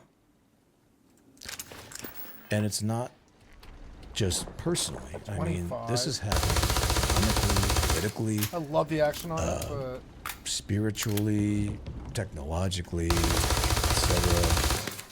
nice Uzi, yeah. So the ground keeps shifting. In, the ground keeps shifting. And basically, the cultural response to this is to just stubbornly double down on the illusion of control. More planning, more ego-driven desires in hopes of making the larger situation feel somehow manageable, which is understandably a very human response. But it's also not really working for most people.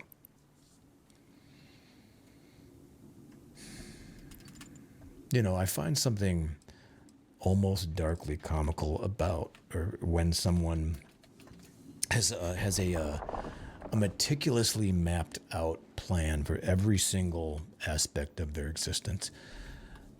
They're under the delusion that they're My fully mother's in like control this. of everything Yeah. in their life. Asteroid is depleted. But then they're still awake at night, spiraling and catastrophizing. Because deep down, they sense that they're not in control. And of course, this creates a crisis. You know, the plan, it might be immaculate, but the anxiety is nonetheless unimpressed.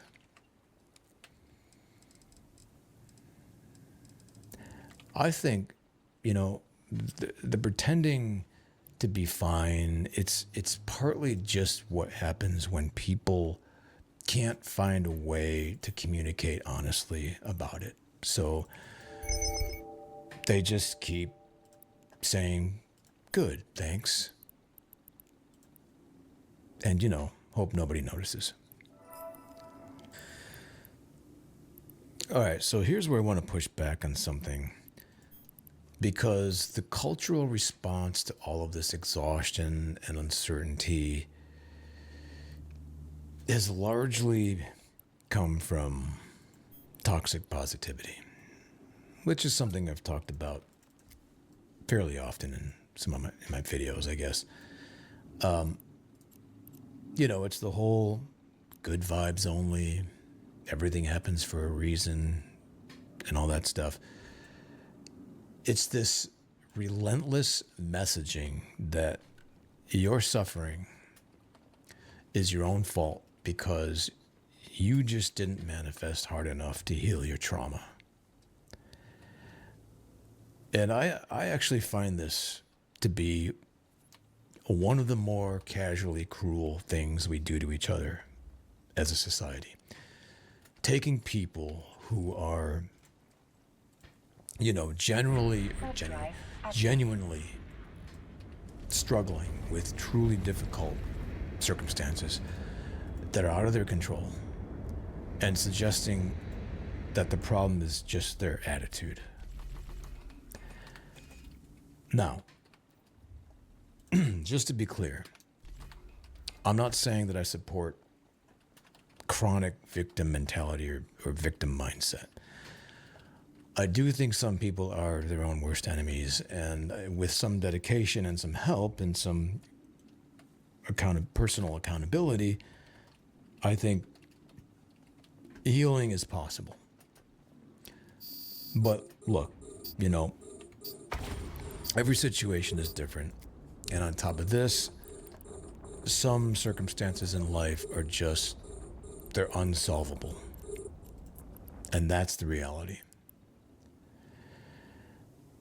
Now, Viktor Frankl would have argued that even in the most horrible of circumstances, the possibility still exists for us doing to fine. choose Just doing how just to great. respond Yeah. to those like, circumstances. All right, when they're minute. See, I was thinking But about positivity. we can't really do that until we are willing to truly accept the reality instead of dismissing it or downplaying it. And that's an incredibly challenging thing to do.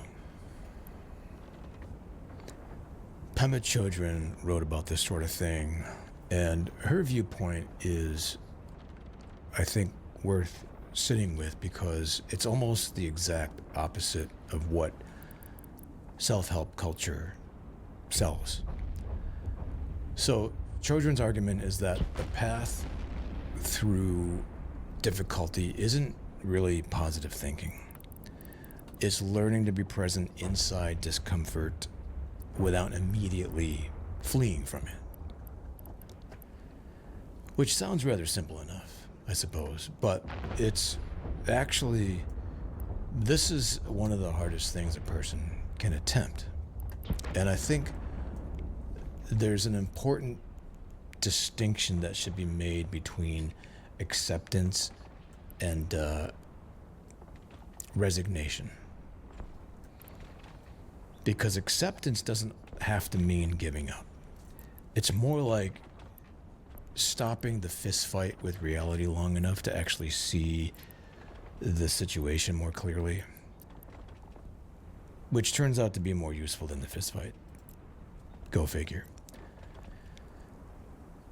So the toxic positivity version of this says, don't feel bad. The more honest version says, feel bad if you feel bad. Accept it. You don't have to, perform your way out of it. And, maybe one of the more radical things that a person can do right now is just at least sometimes admit that things are bloody difficult. To someone who actually knows them without a smiley emoji attached. And I realize that may sound like a simple thing, but it's actually a pretty substantial thing.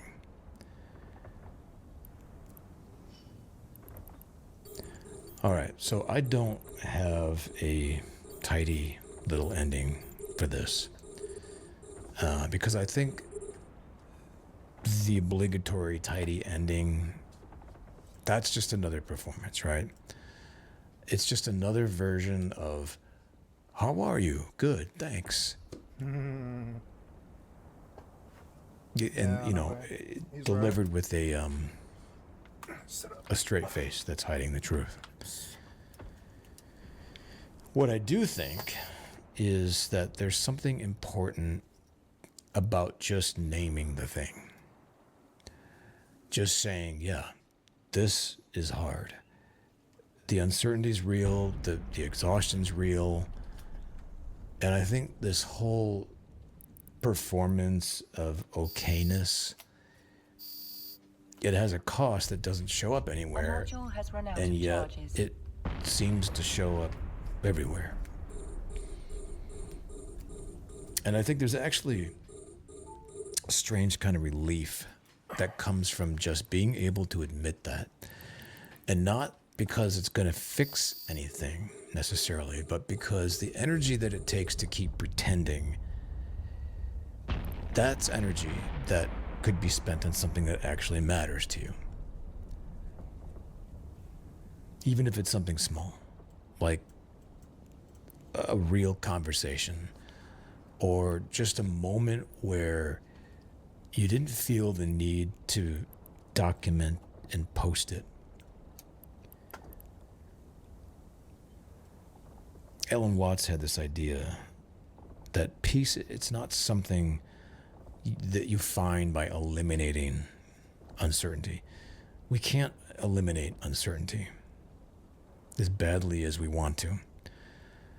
A peace is something that becomes possible when you stop treating uncertainty like it's an emergency, which is easier to say than do. I understand that. But I think even moving slightly in that direction. Yeah, I think he did. Oh, well. Even just what can I do? occasionally dropping the No, I haven't performance dropped the for 5 mobile minutes, track unit. That sounds fine. it changes something if you do it often enough. And I don't think that most people are okay right now. I really don't. But I also think that almost everybody feels this way, which means, you know, you're not alone in this as much as the performance might suggest. Anyway, that's where I am with it, at least for the time being. And I guess that's all I have for you today. As always, thanks for listening. Last year, all of Iowa's U.S. representatives voted yes on the One Big Beautiful Bill Act, which cut Medicaid funding by 15% nationwide. Now, months later, community members are still protesting over the vote.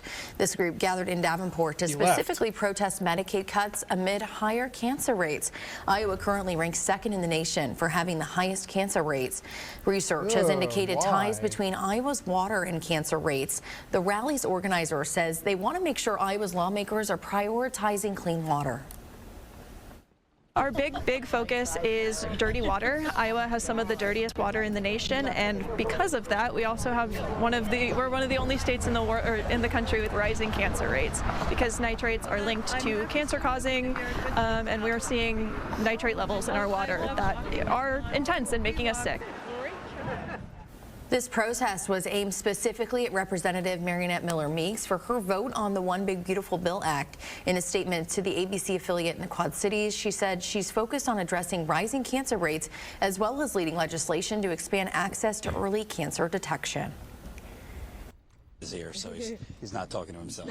That's okay, I got it. Hey, it's Jordan with Status Quo. We are live outside the Delaney Hall ICE prison, I think more accurately described as torture camp in Newark, New Jersey. It's drizzling out, might start downpouring depending on the forecast, but it is now day 2 of a massive hunger and labor strike here at the 1,000-bed prison. And, you know, there's been conflicting information. There's you can't see it, but there's a transport bus coming in right now. Oh, now you can see it too. Transport buses coming in. But we believe there's nearly 1,000 people, prisoners, on strike. So massive hunger strike, probably the biggest in America, because other ICE prisons have had smaller scale hunger strikes, but this is nearly 1,000, and all units are part of this strike. And overnight, we caught wind that 13 prisoners were released. Some of those releases seem to have been in the works already. Some of them might be tied to this hunger strike. I don't want to give you the wrong information. I just don't know how many are as a result of the hunger and labor strike, how many were just in the works. Scheduled. We don't know if they're released and actually free, or if they're being, you know, transferred elsewhere, because in this Trump ICE dystopian system, a lot of times people are transferred and we don't even know where they were moved. It's not showing up on, DHS's site or other platforms. I was here twice this week. Before what sparked this hunger strike, prisoners were fed worms in their food. Worms. They were fed what's supposed to be sausage patties, but in the color green. And no, it was not St. Patrick's Day. Expired, rotting sausage patties. And if you're paying attention in the news, I know, they claim that there's a Make America Healthy movement, but there's a lot of shit in our food already. but your sausage and other things are not supposed to be the color green. COVID and flu, I know people don't really think of COVID much anymore, but COVID and flu have been very high inside, as has black mold. Well, if you have respiratory diseases spreading like COVID, flu, and black mold, which will really hit you in the lungs, the sinuses, those two things combined, you could get significantly ill, which is a problem because, as I've reported, they basically have no medical care here. They have technically a medical unit, but they don't have enough medical professionals. They don't have medical professionals who could translate and speak the language of the prisoners. And we have had pregnant women miscarry inside this prison and others around the country. We have pregnant women who cannot see an OGBNY specialist. So it's just horrifying. And I'm here with Sally. You are one of the lead organizers here. You're part of Eyes on Ice. I want to start with the prisoners released. It sounds great, released, but as with everything with this prison and ICE in general, we just don't know why they were released, if they're free, if they're transferred elsewhere, and some of the loved ones of these prisoners that were released also don't know where they were sent. Yes. So with the releases that we saw last night, it looks like it was, they were released to the community. They, the loved ones came and picked up some. But for a family who just showed up right now, they have been looking for their loved ones since yesterday and basically are being told by the facility staff or the guard that's at the front that the individual is still on their list. And then when they are making the phone call to the office in the back, they are being told by the GEO staff that the person is released. And so there's no knowledge from the family who is still lingering around for the past 30 minutes trying to find their loved one. Yeah. And I should say also, please share this, smash the like button, get this out. I won't even get into YouTube, but it's very hard to break through YouTube's algorithm these days. They've been suppressing left liberal channels too. And a lot of channels have been complaining that YouTube has kind of flipped a switch and views are down. It's harder to see the channels you show. It's already hard to get on-the-ground reporting to break through on YouTube. So please like this, share it, leave a comment. We very much appreciate super chats, donations, all of those things, because this on-the-ground reporting takes a lot of money, and we're one of the few doing it. Let me start also with what sparked this hunger strike, because we've seen another, I've reported on a hunger strike going on at North Lake Detention Center in Michigan. There's some others. And with those, you see some units are part of it, some aren't. But with this, it's all units, men, women. Talk about kind of the horrible conditions that led to this and what are their demands. So what has sparked this? So I think you may be familiar with the first letter that had come out, right? The 25 individuals from one unit, which took the lead to sign on to the letter talking about the conditional issues they were facing, the injustices that they were facing together in the unit. Idiots. That kind of spearheaded the movement of change. So it started with 25, it grew to 300 folks signing on to it. Well, close to 300. Rats I on think it's 288. 4 mil, fucking stupid piece of shit, cock-sucking was loser. able to uniquely infiltrate each unit, and you are able to see over 50 women sign on to this letter, all unanimously agreeing to the injustices that they are facing, not just in the facility, but also in the court, in the court systems. So what had happened is on Tuesday, we were able to get another letter with just a few individuals who were able to kind of sign on to their own little statements. We haven't put that letter out yet because it needs to be translated.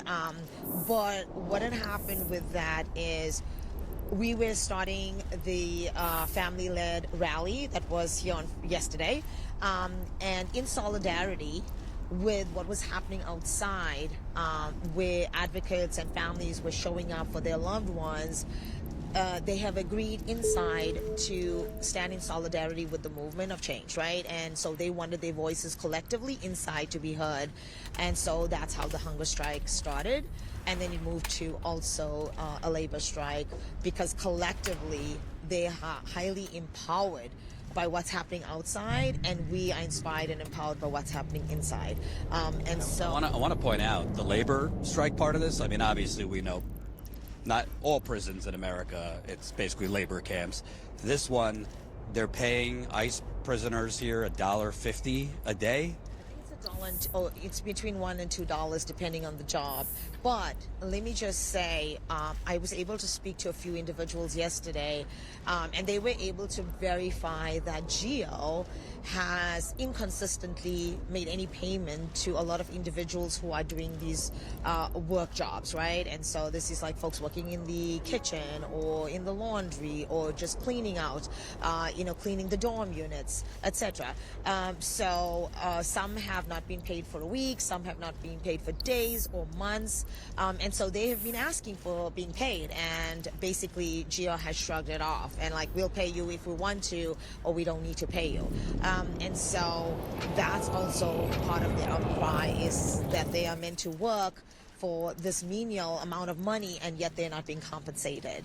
And also, we're talking GEO Group that owns about 90 prisons in America, around the country. They made $254 million in profit last year, and they have ICE prisoners inside, who majority of whom have no criminal record, not even criminal charges, working. They're not paying them, and then they're forcing their loved ones to pour in. I've spoke with one wife. She's putting in almost $200 a week just to speak with him on the phone. So they're not paying the prisoners, and they're charging the loved ones for the privilege of talking to their abducted loved ones. And also, if it's cold inside, you have to pay for things like an extra sweater or blanket. So seems like everything is a money-making business, right?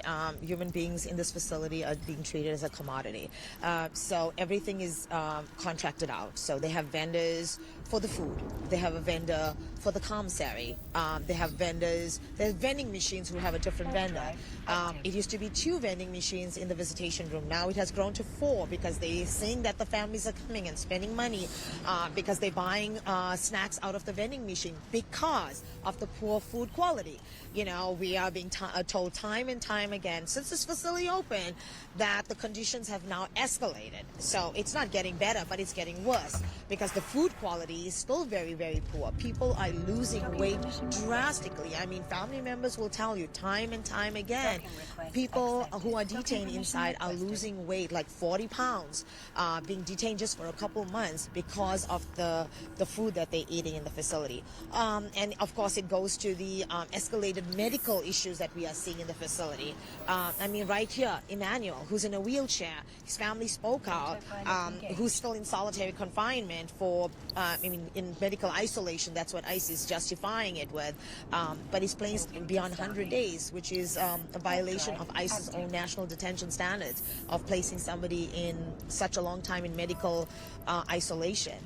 And also, already, this hunger strike, labor strike, less than 24 hours, they already seem to be retaliating against prisoners who are part of the strike and loved ones.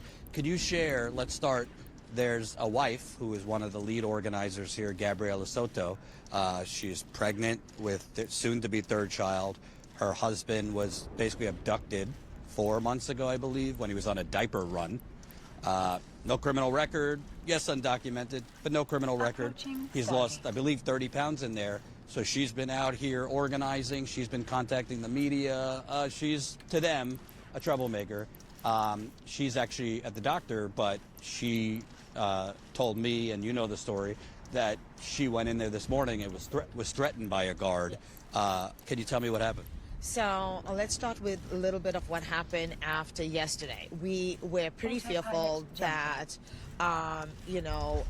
so while we were on call with them, with a lot of individuals who called us from inside, just sharing their stories, sharing testimonies of the conditions, what they're going through. There was a moment in time where the access to the video call and the communications were kind of like cut off.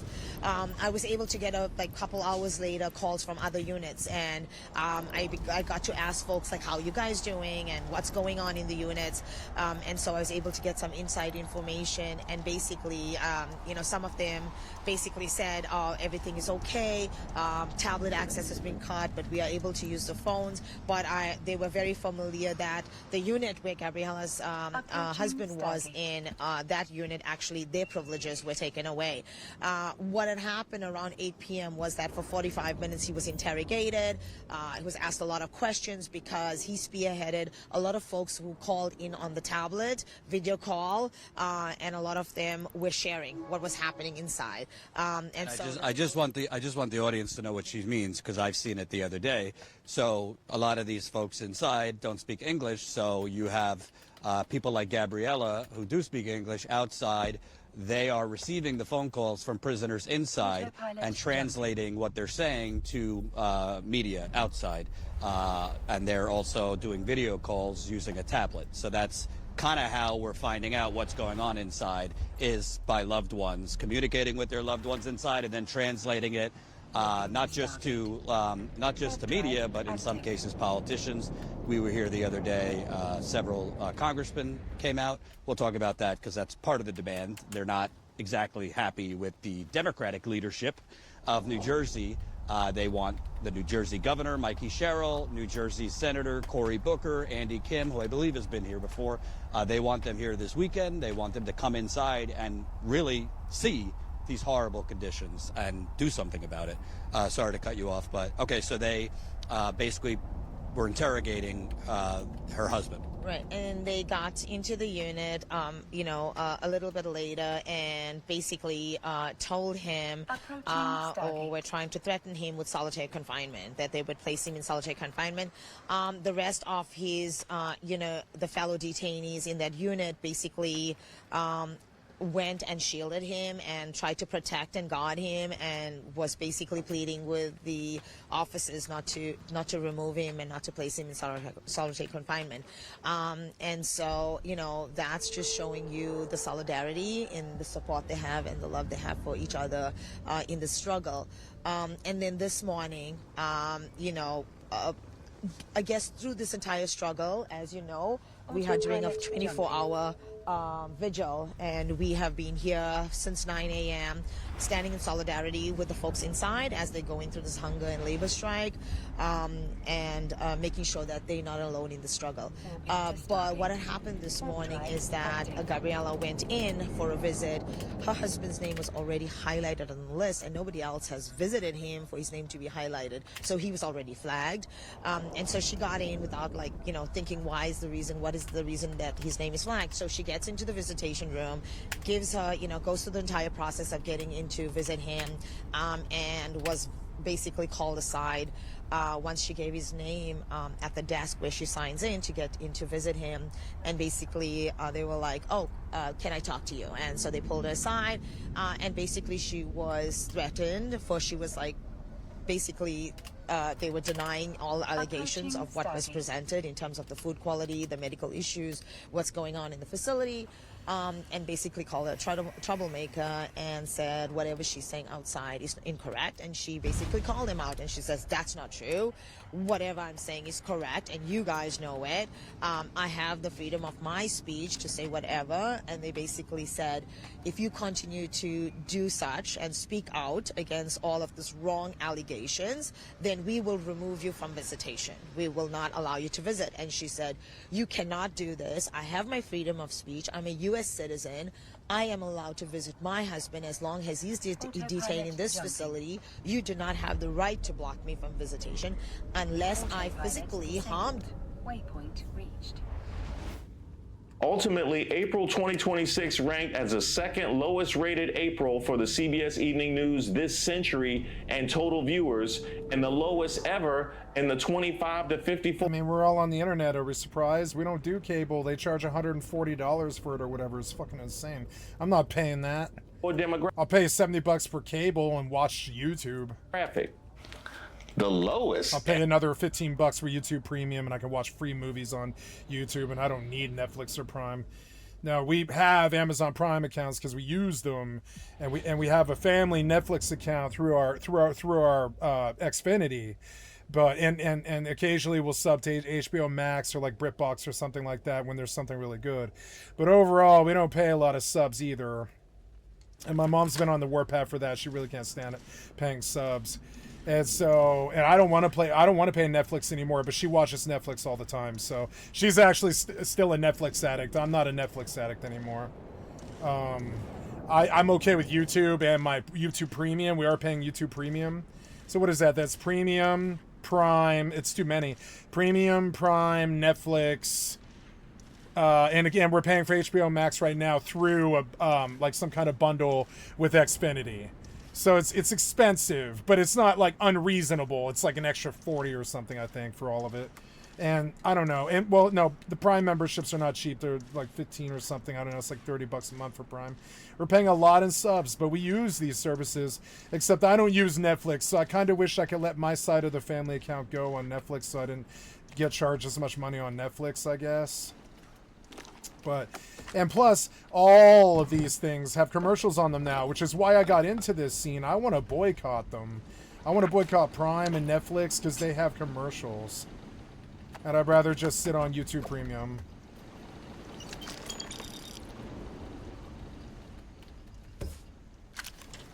Oops. Now, why is that happening? Why are you pulling out the cutter? It seems weird. Oh yeah, the crippling kraken which I was messing with. Yeah, it just doesn't have damage though. It doesn't do any damage. It's not a good gun. It's like a bad Uzi. Like the yeah. What I mean. Yeah, what is that? 20. Like the hand revolver is 65 times the damage or something, which just makes it raises the question, and that's only per shot. So when you dump the whole mag of the revolver, we're talking about 300 times the damage or something like that. So why would you ever use the Kraken over the revolver? And that's something that's faulty about gun design in these current games. Even these weird looter shooters, it is acceptable in the looter shooters. I don't mind it, but it's still a bit weird in the respect that in the real world, the Uzi still pulls the same sort of kinetic killing damage in a close quarter space as the revolver does. You would fear both equally. But in the video games, you're like, oh, that poo-poo Uzi just doesn't do what this hand revolver does. And that's weird because it's like, aren't they the same bullets? I don't know. But again, it's an RPG. It's, you know, it's breaking the mold a little bit. And I'm okay with taking some liberties, you know. I'm learning to just save because the goddamn client every time I alt tab I need to save. I need to just save because I lose so much goddamn progress all the time. Stupid ass 8-minute disconnect timer. They need to make it like beep beep. You are disconnecting. Get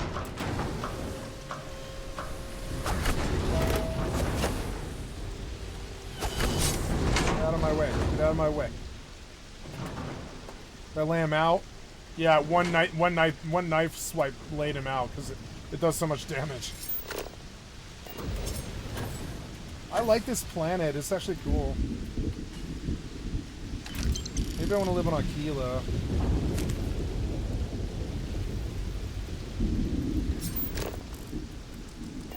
Invasive snail. I've never seen that. Invasive crab snail filter. Man. How many mobs did they put in this game?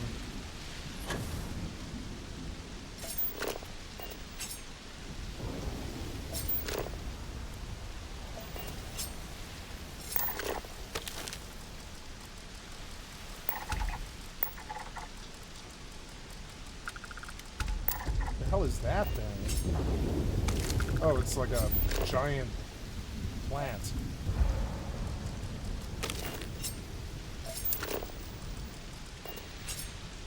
Oh, that's aluminum? Ah.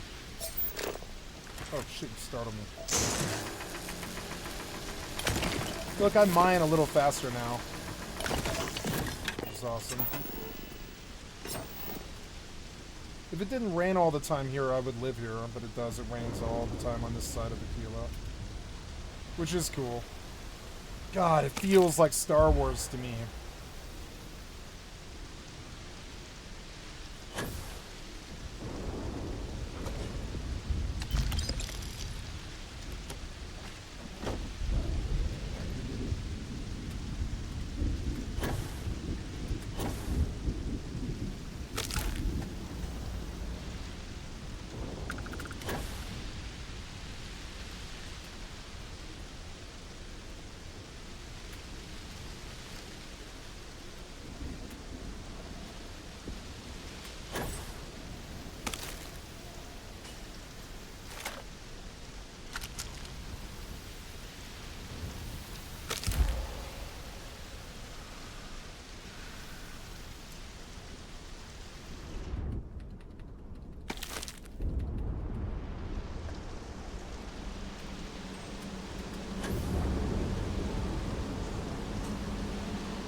No family dinner tonight, but that's okay.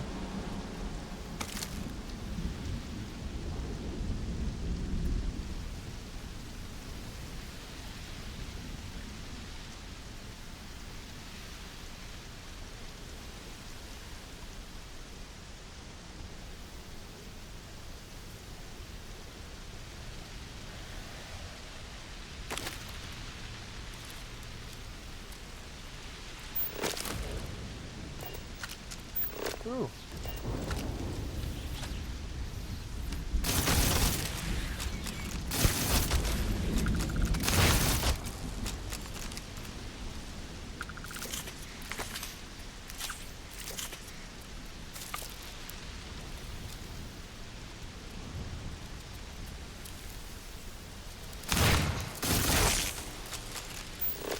Where'd that body go? Oh my god.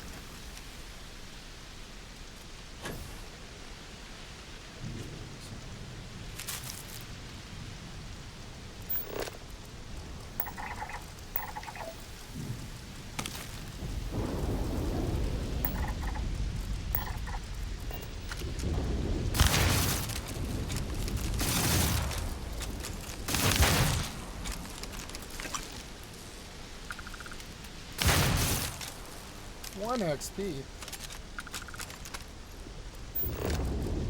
Ooh, rapid reloading.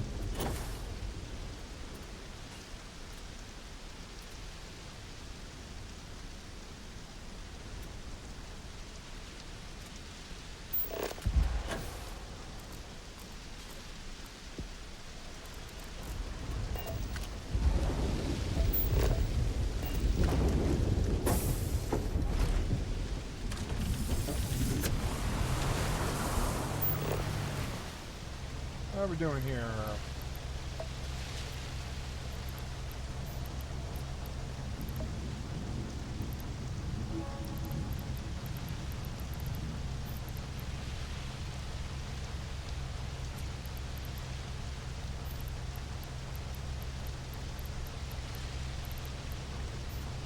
Let's just reprocess all of it. What do I care? You have no reprocessability.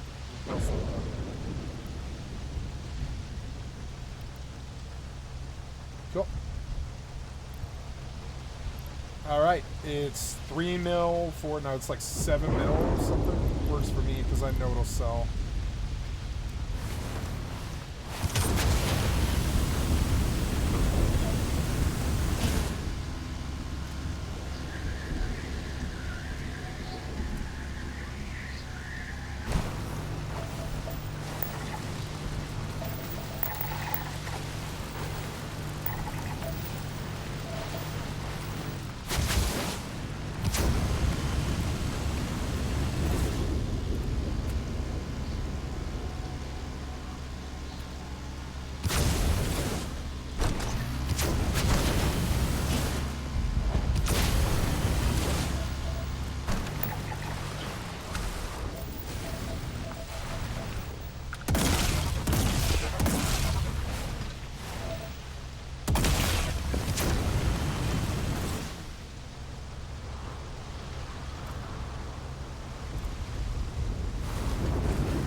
Okay, I'm gonna move on.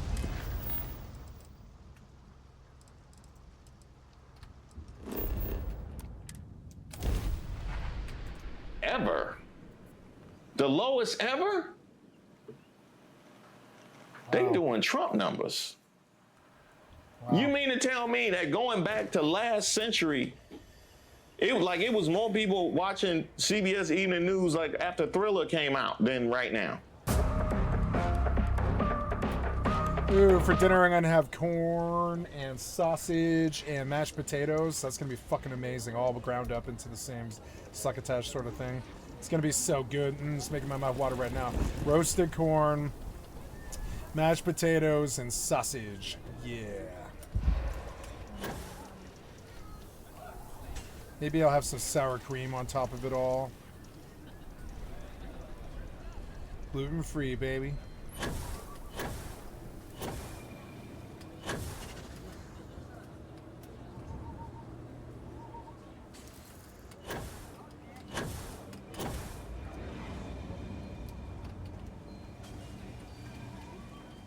Langston Manor.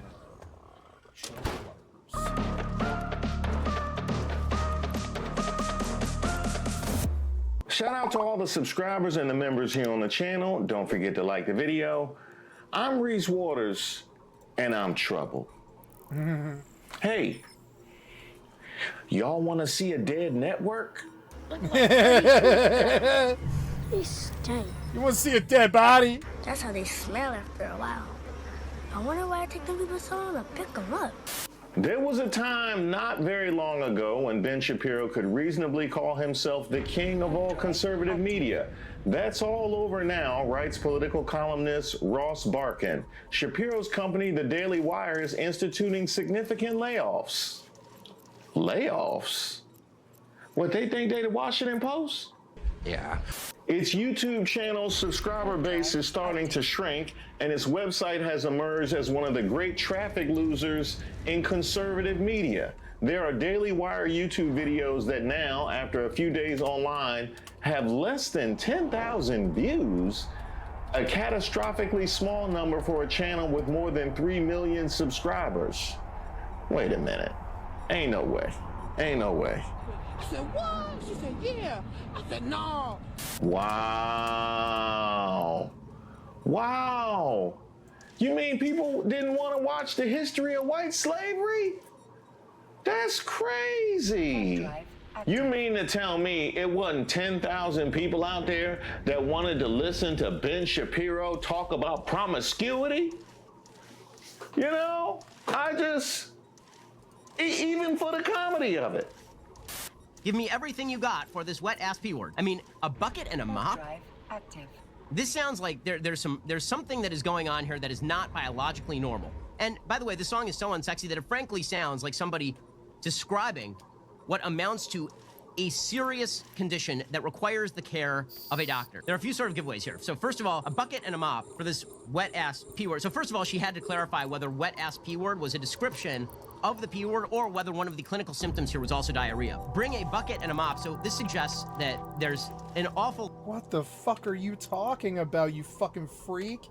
What are you talking about?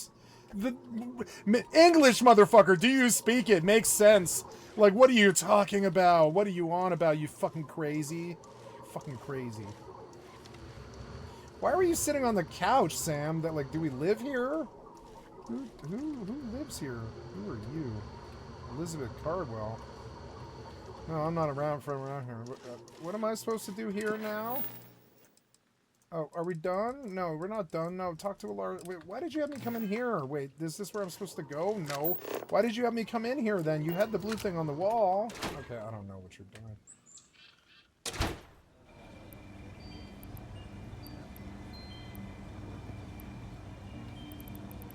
I like the sound of the wind chimes in the wind. It's cool.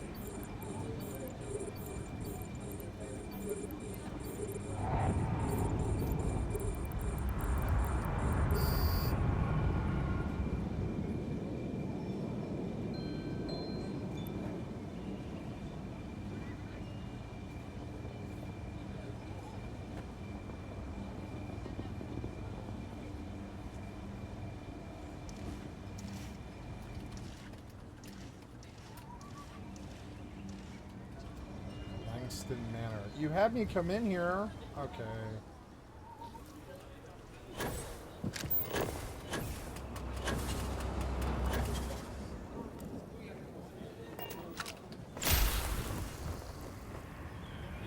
A lot of, not to be too graphic, but some sort of medical discharge that's happening here.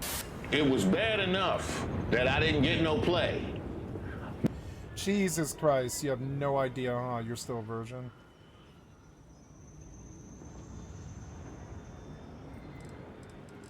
Humans are so fucking weird.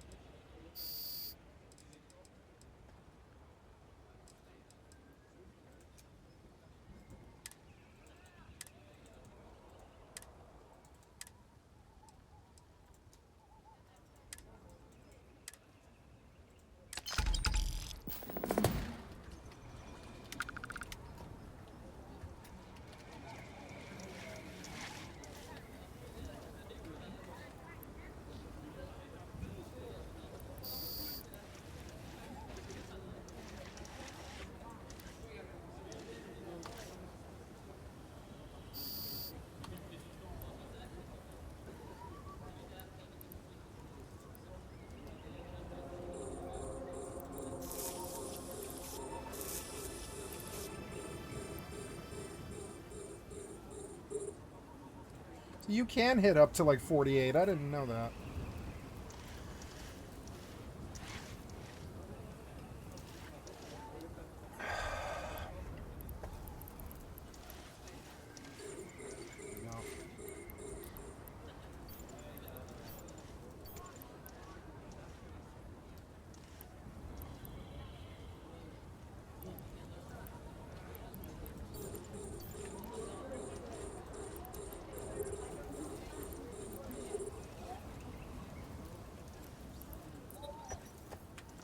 But when y'all giving it out easy, then how I'm supposed to feel? Damn it. The top comments all mock the low view counts. Ben Shapiro, your top comments is all about, you gotta clean those up, baby. Come on. We'll get you somebody that could clean up the, oh, you had to lay them off? So you mean to tell me they dragging you in your own comments? Your views, they actually helping your views and your engagement in the dragging. They're about to drag you. They're about to drag you. In these 6.7K. comments. In these comments. In these This channel's done. If a variety of poor business decisions can't be blamed in part for the Daily Wire's fall from grace, ill-fated investments in feature films and epic fantasy series and peculiar merchandise, the greater story is a collapse of Shapiro's constituency, writes Barkin. There are two realities to Shapiro conservatism in 2026. It retains a significant foothold among Republican elites, and it is being fast rejected by the future grassroots of the party. Hey, Jonathan Majors, let me holler at you. Yeah, they said ill-fated feature films. Ill-fated. Yeah, I seen y'all fall through that window. I saw all that. They probably laid off the person that was supposed to be holding y'all on the other side. I said, hold up, wait a minute, something ain't right. And camera set. Here we go, guys. Ready? 3, 2, 1, action. No! Oh. Yes. Guys, now you got back. Now you got back. Yeah. Good. I'm good. You good? Hey, Ben Shapiro, you mean to tell me all that FaceTime you did on the Charlie Kirk show didn't work? Oh, you blame the Charlie Kirk show? Well, that's true. We ain't felt the same about Erica since she went on there. That's true. That is a fair point. And it completely destroyed TPUSA. That's fair. Why don't you start fighting with Candace again?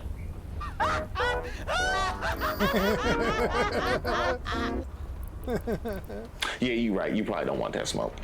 You probably don't want that smoke. To be out here laying people Get your ass kicked by like, never mind, I'm just not gonna say it. Off and floundering the way that you are. A fellow Nazi. I'm sorry. And this media ecosystem is a black female Nazi. Now I've heard fucking everything. Nasty work. I mean, really. You got every advantage. Yeah, the same stuff y'all say about black people. That's conservative media right now. I mean, why don't you get on that Paramount stimulus package? They picking anybody up. Katie Miller's struggling podcast could soon be acquired by media giants seeking approval from the Trump administration for a $111 billion merger. Katie Miller? Hold up, let me check something. Katie Miller's podcast has about half as many YouTube subscribers as this random channel that's just AI jazz music with cartoons of cats.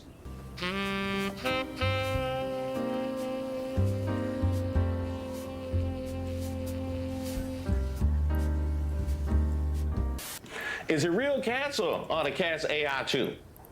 Is it a whole AI cat jazz combination? Yeah, that could be tough to beat, Katie Miller. I can see why you're struggling. Okay, oh my God. Katie Miller was paid to start a podcast so she could interview everyone in Trump's orbit and help spread their... Trolling all the right-wing piece of shit Nazis.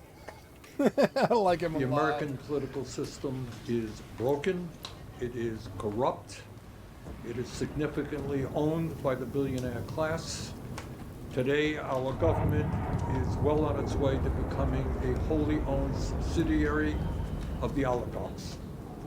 At a time when 60% of our people are living paycheck to paycheck, struggling to pay for housing, healthcare, groceries, and other basic necessities, it is why millions of Americans are giving up on democracy. They are struggling. They're trying to stay alive, and they see a government that works day and night, not for them, but Bernie, for you're my wealthy Yoda. campaign contributors. Today, the average American gets one vote. Billionaires, however, through their super PACs, can spend unlimited amounts of money to elect the candidates of their choice and to defeat candidates who stand up for working families or a just foreign policy. Does anyone in America really believe that our democracy is supposed to be about Elon Musk, the richest man in the world, spending $280 million to elect Donald Trump as president? Does anyone really believe that it is acceptable that in the 2024 presidential election, the 100 wealthiest people in the country could spend $2.6 billion to elect the candidates of their choice? Oh, well. Does anyone believe we are in anything resembling a true democracy when in the 2026 cycle, right now, AI, crypto, and APAC aligned super PACs will be spending many, many hundreds of millions of dollars to protect their interests? Here is the political reality of today, a reality that we just saw yesterday in the election in Kentucky, when Congressman Thomas Massey, somebody who I have very little in common with politically, was defeated by $9 million in contributions from AIPAC and $7 million from Trump mega donors. And what was the great crime that Massey committed that gendered so much super PAC money in opposition to him? Well, he opposed the war in Iran, and so do the vast majority of the American people. He demanded that the Epstein files be opened, which is what the American people have wanted, and he refused, what a crime, what an outrage, to be a rubber stamp for Donald Trump. I can go piss Let's be honest. while I sit here on grid. The reality is that any Hoover up candidate my today loot. I'll be right who back. stands up to the AI industry, I love you, Bernie. to crypto, Thank you. to AIPAC and other special interests will be hit with an onslaught of TV ads and social media attacks paid for by the richest people in this country. As all of us know, 16 years ago, by a 5-4 vote, the Supreme Court in the Citizens United case issued one of the most disastrous decisions in the history of our country. Since Citizens United, billionaires and large corporations have poured huge amounts of money into the political process and in return are getting policies that serve their interests at the expense of working families, the environment, and a decent foreign policy. That is a major reason why the very, very rich in America are getting richer while working families are struggling. If we're going to create a government that works for all and not just the 1%, we have to end Citizens United. We have to get super PACs out of elections, and in my view, we have to move to public funding of elections. Today, the legislation that Representative Lee and I are introducing begins to do just that. Specifically, the Abolish Super PACs Act would limit individual super PAC contributions to $5,000. Billionaires would not be able to pour huge amounts of money into super PACs. And it would end the era of unlimited spending and put power back into the hands of the people. Way back in 1933, Supreme Court Justice Louis Brandeis made a very profound statement. He said, quote, "We can have democracy in this country, or we can have great wealth concentrated in the hands of a few, but we cannot have both," end quote. What Brandeis said back then was correct. It is even more accurate today. For the sake of our democracy, for the sake of an economy that works for working people and not just the very rich, we must ban super PACs and get big money out of politics. If you're in the area and you were told to evacuate, please evacuate. Right now, nearly 50,000 residents under evacuation orders in Southern California as authorities watch a tank containing toxic chemicals that could potentially explode if it overheats. Now, as Jen Sullivan reports, the tank's temperature was rising throughout the day today, causing increased concerns over a leak or that explosion. Authorities in Southern California are desperately trying to cool off this tank that's full of a highly toxic and flammable chemical. If it gets too hot, it could explode. It's been averaging about a degree an hour increasing. Orange County Division Chief Craig Covey says the tank should be at around 50 degrees, but Saturday temperatures reached as high as 90. This is at the GKN Aerospace plant in Orange County. The company issuing a statement Saturday saying in part, "We are working tirelessly with all relevant experts to resolve the situation as safely as possible." For the past 2 days, authorities have been spraying the tank with water to help cool it off. It's full of methyl methacrylate. It's a chemical used to manufacture plastics. It can cause skin irritation, respiratory issues, and headaches if people are exposed, according to the Environmental Protection Agency. That's why authorities have evacuated thousands of people who live and work in the 9 square mile area around the facility. We understand that this is frightening. We understand that people are worried about their homes, their businesses, their pets, and their loved ones. Shelters have been set up to help people who had to evacuate, and some hotels are offering discounts. Health officials say the air should be safe outside the evacuation area. Still, many residents say they're concerned. Hopefully they can do something because it's really dangerous. Nobody knows anything. Nobody can really give us any details about what's going on. Disneyland parks are just outside the evacuation zone in Anaheim. Mayor there says they are monitoring the situation very closely. I'm Jen Sullivan reporting. Developing news for you at noon. Jail records indicate a police chief from Indiana is currently in the Clark County Jail. On the left, you can see Earl Mayo's mugshot. We did some digging and found Earl Mayo as a police chief in New Chicago, Indiana. On Friday, he was arrested on a fugitive from justice charge. Court documents from Indiana show Mayo faces multiple charges in his home state, including theft. News Center 7 has reached out to the sheriff's office, Mayo's father, and the city for a statement about the investigation. So far, no one has responded.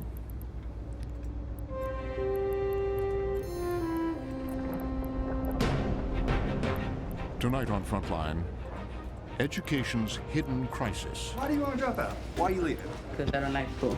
Okay, first of all, you're only 16. I don't like school. I don't blame him. Look at him packed in there like sardines. You're treating them like essentially it reminds me of guppies in a pond or something. It's really not too good. Thousands of children failing to finish. Look at them packed in there. This is how it was when I was in school. It's too many people. It's too many problems. It's too much hate. It's just too much resentment. School every year. Nobody's happy. Everybody's hormonal. I'm sorry, but it's just not a good vibe. We can't pack them in like sardines like this. We got to open more schools and take the children like they actually are the #1 national fucking resource, and you know, and actually take care of them, but we don't.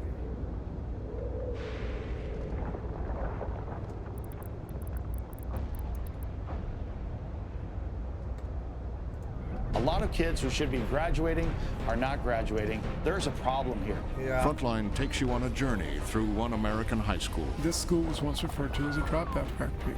Following 4 at-risk students through an entire semester. Dude, I'm gonna throw like 3 sausages and some. I'll chop them up and I'll put. And I'll mash some potatoes with 4 cheese potatoes. And I'll throw some roasted corn in it and all into a bowl. I'll boil the sausage, And when it's complete, I'll dice it up and I'll boil the sausage in the water that I want to boil, and then I'll throw the potato mix into the water, and then I'll mix in corn. Or I'll boil the corn and the meat in the water to flavor the water, and then I'll throw potato mix into the water. And for like, I don't know, what is that? $3, I get a really high protein, good potato, meat, and corn meal. It's gonna be fucking amazing. Struggle food, hashtag bitch. Were we not fighting? I think we were. These things are kind of hurting me. But it's dead now.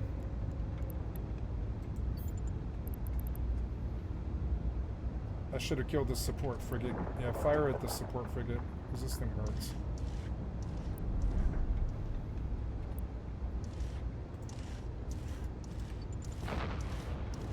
My little support frigate's taking like missile fire now. Get on him. Poor little frigate, you're about to get stomped in. Put down. Okay, so now, did we launch? Yes, we did. Go to that.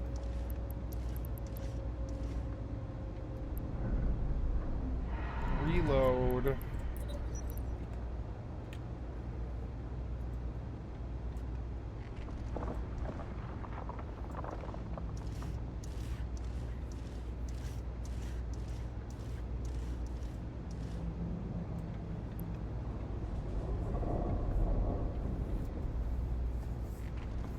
Nice, I'm getting this credit. I'll get this credit towards this Warpath thing done. And that'll be another 500 mil to replace that that Mac they killed the other day. And all I have to do is mine Plague. I don't even have to really like take the Plague anywhere, I just need to mine it. I'll make 500 mil. 500 mil!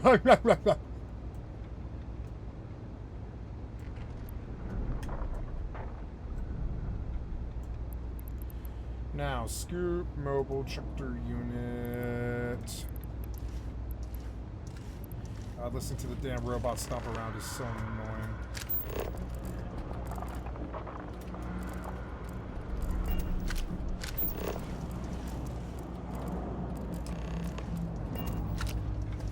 What's this? What's this? Where is it? Where do I go? What do I do? Eavesdrop on the conversation. Okay.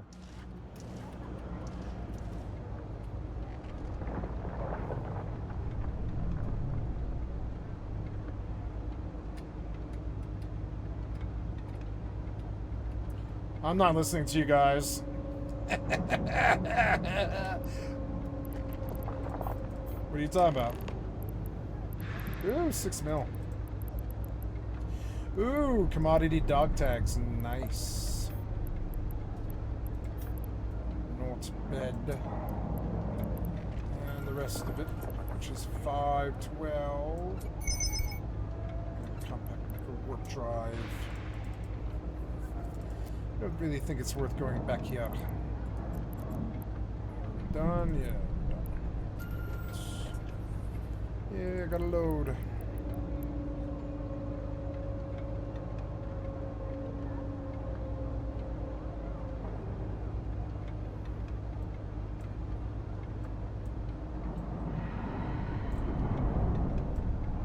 Warp drive active.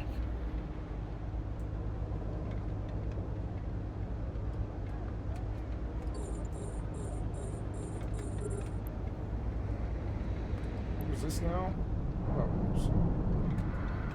Okay, so go dock up. Dock. Warp drive active.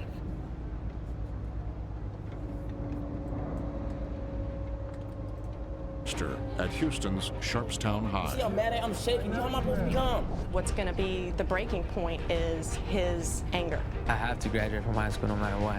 He's tremendously at risk. It's a big push for him to graduate on time right now. I think she's been in class about 5 times in 5 weeks. Life is life. School is school. School and life, 2 different things. if I go to college, that's a big step for my whole family. A look at the struggles, You turn your back on me. You don't even appreciate what I do for you. the challenges, This isn't the streets. He wants to press charges right now. and the triumphs Together we can. Whatever it takes. No excuse. of Dropout Nation. Dropout Nation.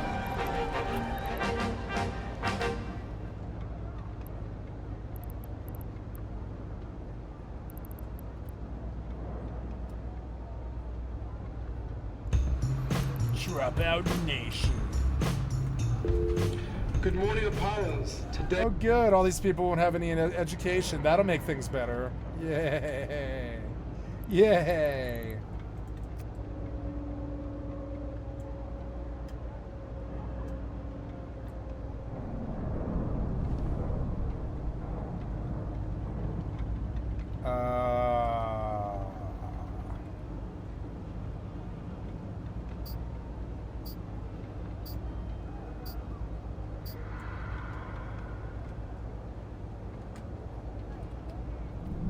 Down here. Did we get what we need?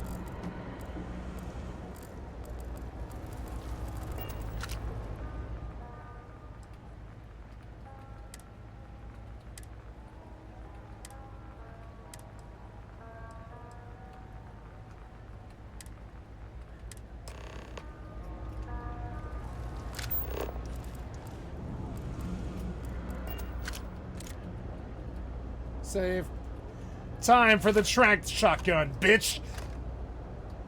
Ah!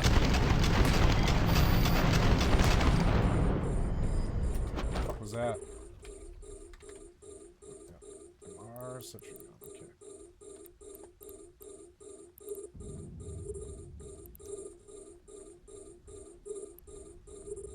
Are we good? Yeah, we're good. So now drop this. Oops. Drop this mobile tractor unit, launch for self. Kill this sentry gun. I need the targets, and I need them alphabetically, and I need to be, those are the sentries, are they? So, drop, drop, drop, drop. I need these sentries dead first. There we are.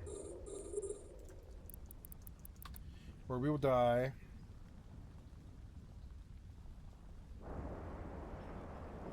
Am I moving? No, because I'm webbed by support frigates. So, yeah, we're going to take a lot of damage. I might have to jump out. And I don't know. Maybe I can kill the sentry guns in time. I don't know.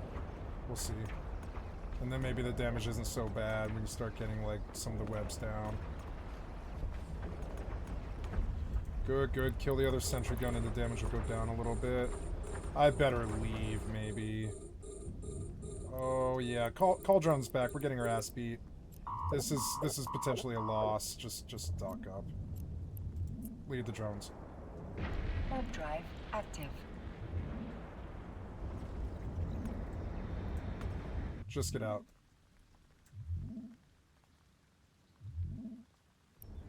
Why do you take an extra 45 seconds at the end, you idiot? That's not how that works. That bar is full. Yeah, at least we got out. Heal is burning, but we're not, you know, we're not totally dead. I called it right. I only lost 1.5 mil or something. We're totally good. So. Oh, what's that? The other one. Docking permission requested.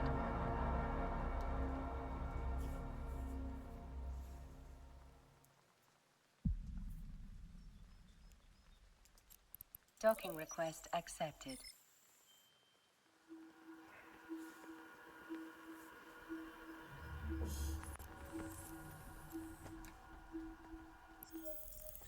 Okay, buy 2 drones. Or maybe I have some now. Nope.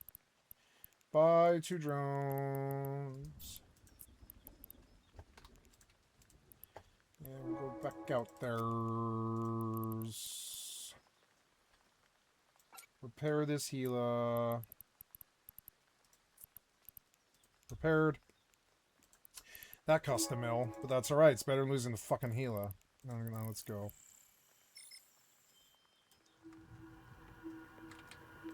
Today is day 109. It is Thursday, February 2nd. At this time, we ask... I don't want to put a buy order out for better missile launchers and stuff, because I don't care how blinging this heel is.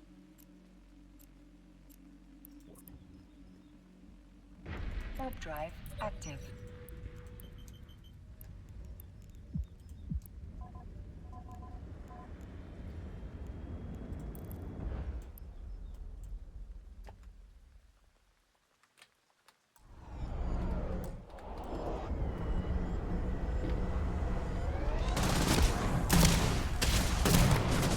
Too low, damn it.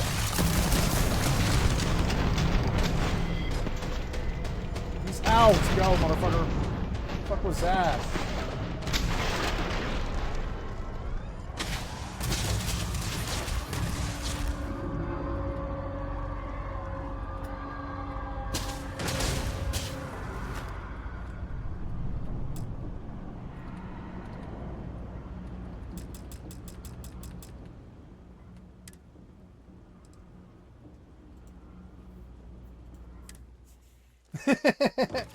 Now that I've tranked these guys, did I get credit for it? Probably not, huh? I should probably just reload. That's alright, we learned.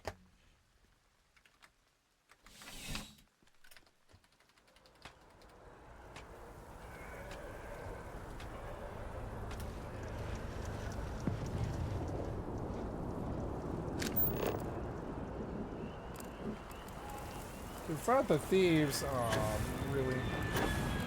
Then just load. I thought that was confronting them, honestly.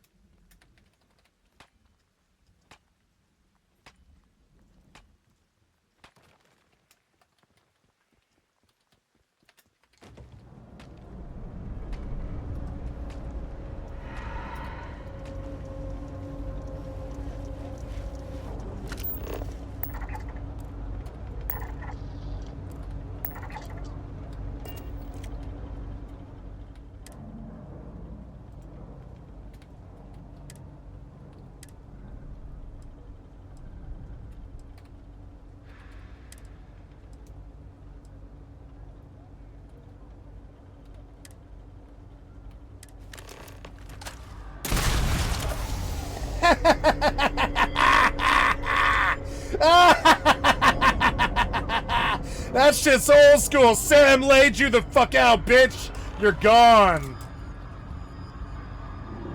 I didn't even get any bounty. Sam just killed him for me. Sorry. Sorry. I can't hear over the screaming. She's like, good job.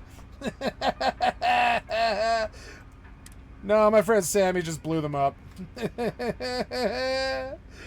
Ah, the Bethesda sandbox is so random. It's so weird. Warp drive active. Just laid him out in one blast of the fucking the M79. Just all right, M79 and point blank. No regard to what it does to you or me. You know, just boom.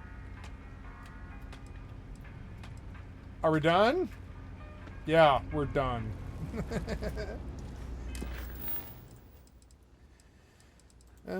Enter the Infinity LTD, use the roof access, or check into the Infinity phone. Like LTD dash, Crimson Fleet Spectre that I can't find. This promise the broken, reach the city of Dazra, apply for a job at Xenofresh Fisheries. Unity, lost and found, into the void, travel to the Algorab system. Can we do that? No, you cannot fast travel from the well. But I will.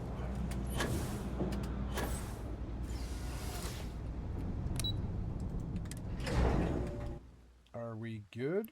Yes. Are we done? No. This one... Oh no, we're not ready. We're not ready is what it is. I'm sorry. So keep going to the next gate.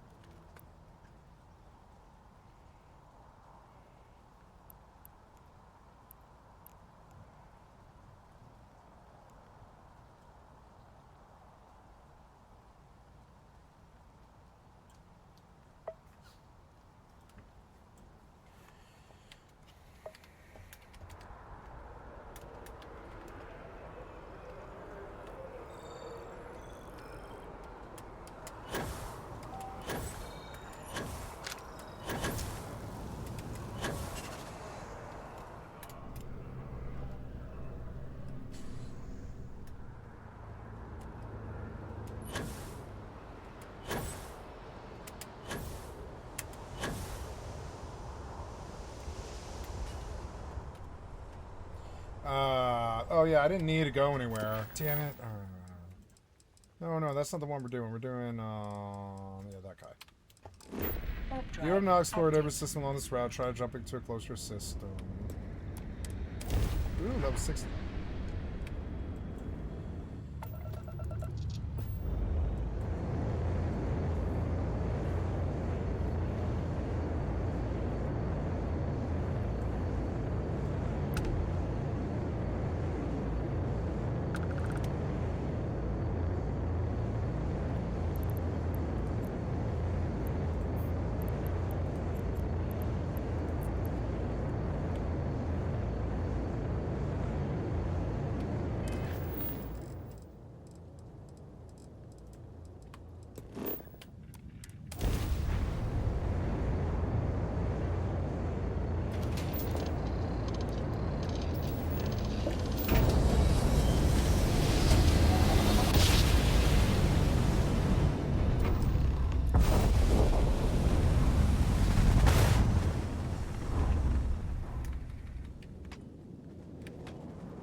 Alldayerryday's budget tours. Warp drive active.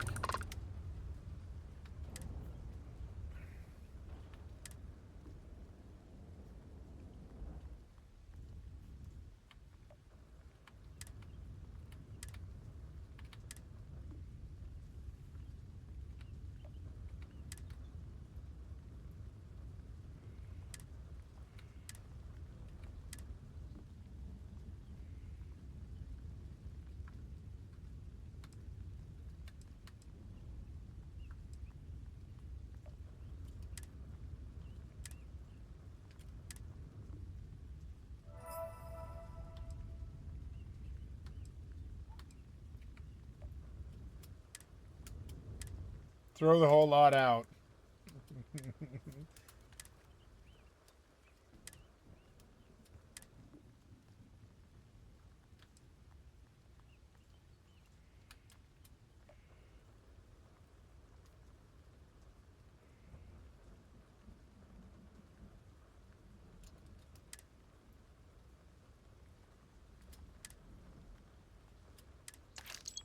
Got 6,000 credits just for talking to them. I've never seen this before. They jump off before you can kill them. Aww. That was my thought. Shall I kill them? They're smart to warp off. Travel to anchor point with cruise mode on. Set course to Alldayerrydaybaby. Yes. Cannot travel to a star. Okay. Now, but where...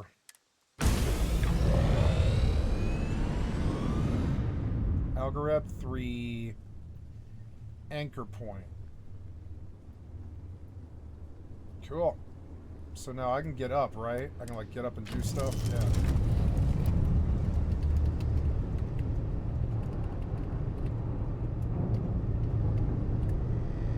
That's so cool. You can see the guns on the fucking front of it. Like...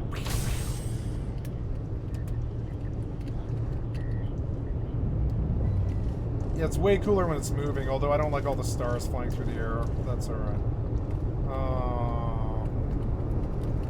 I don't know, can I sleep for an hour? Does that matter? Yeah, what happens if I just sleep for 24 hours while I'm in cruise mode? Does it just take me there instantly, or what? Oh, yeah. Targets-wise, we have to take a look at a... sentry gun. Gotta get out to him. And then I want the apox off the... or I don't know, what's the worst ones? I guess it's the maulers or the fast ones to kill. Yeah, we'll get out there and we'll do the sentry gun first.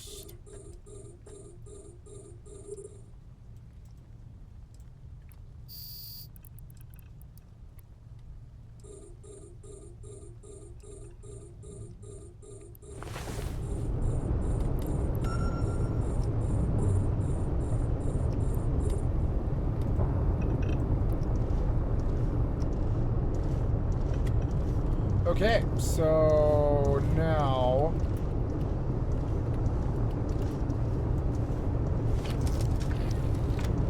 we at the anchor point?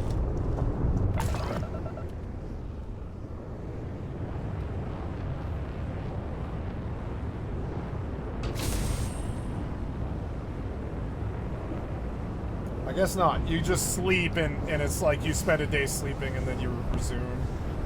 That's alright.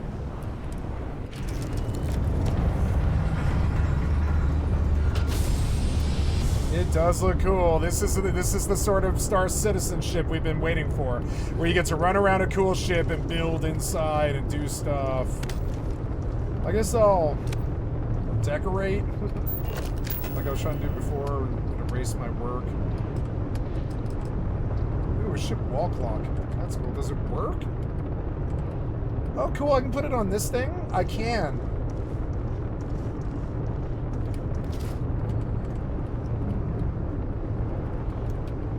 Frontier in a bottle. Ah.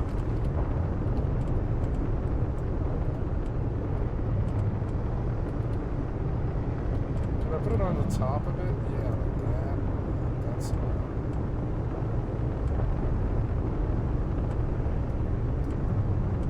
doesn't look that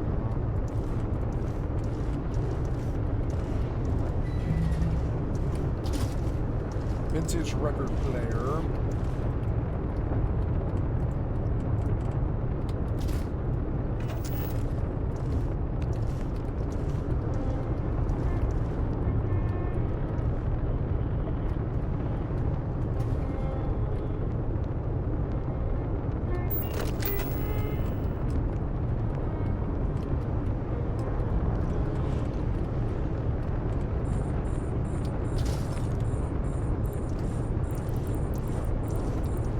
I lost a drum, but I don't care.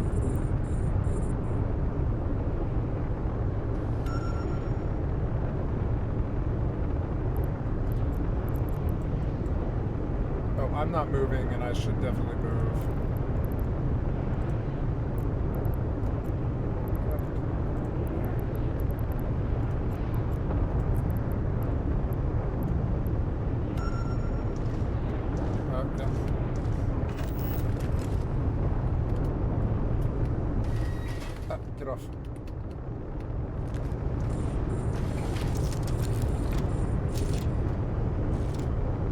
Kill the drone.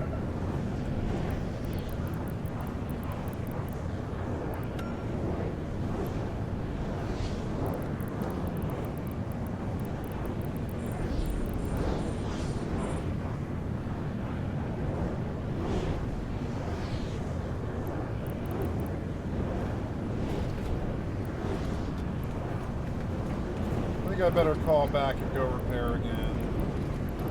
This is a lot of stuff.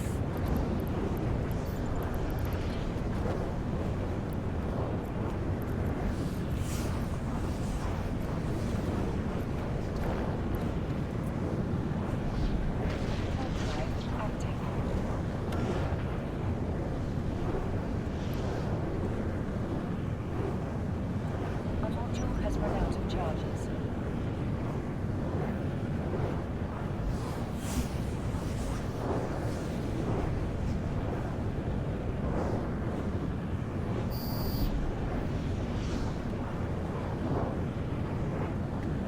Drones there.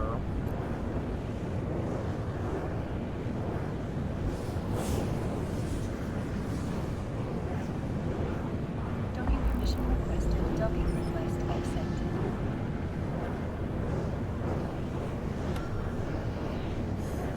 It's a repair and go.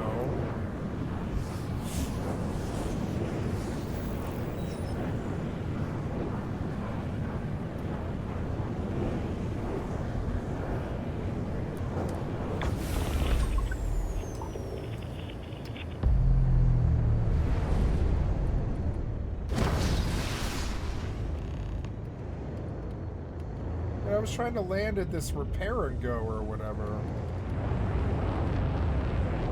Okay, well, okay. I guess I messed that up. That's alright. I'm gonna go to anchor point, whatever that is.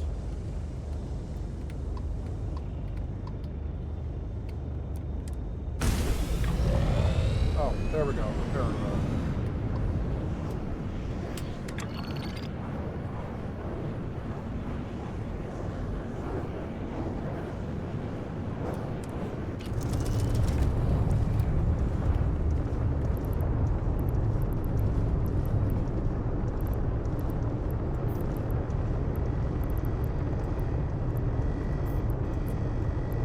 Burning through drones. But it's not even that expensive. It's really not.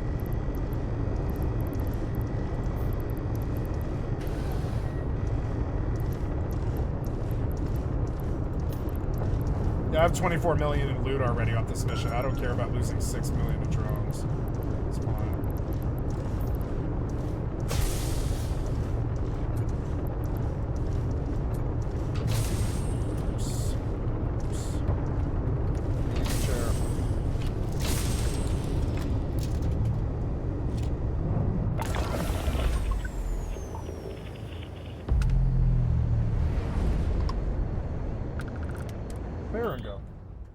Welcome to Repair Go. Are you ready to make a purchase? Yeah. Let's see what you have. Do you just sell ship parts? We sell food, freshly heated after you order. Besides that, just the ship parts. Okay. Let's see what you have. Shop again. Okay. I'll take it all. Ooh, 16 ship parts. Not bad. I'll take it. Yep. Thank you. I love this sense of adventure in this stupid game. I think it's actually so good. This is what they promised Star Citizen would be. It's such a fucking mild in comparison. It's like a mild game in comparison. Ship parts. Couldn't they have just done this? This isn't that hard to do. I don't know what they needed it to be way, like they were just selling an engine, I guess. Now, I just bought ship parts. Where are they? Oh, did they go in my thing? I guess they must have, huh? Yeah, I'm overweight now because of that, huh? I should sell all this because I don't need it. 28 ship parts. God damn. Alright. Well, let's use one.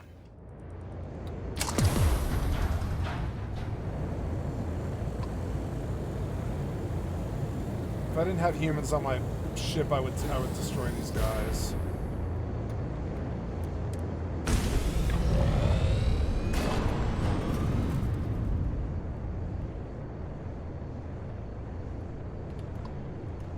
I'm seeing how this works a little more. That's cool. Oh, you just turn it on. I'm sorry, so.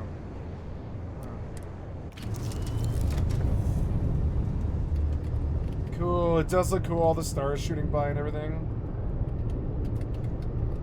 The game is better. They've worked on it more. I wish it was like this at launch. I knew it wasn't like this at launch, so I waited. I waited a long time, and then I started picking up, and I thought I needed to start learning it. Now I feel like all that time and effort is worth it. Yeah, I've like well lit this cabin pretty well. I think the edges are kind of dark. Let's just take argon and aluminum.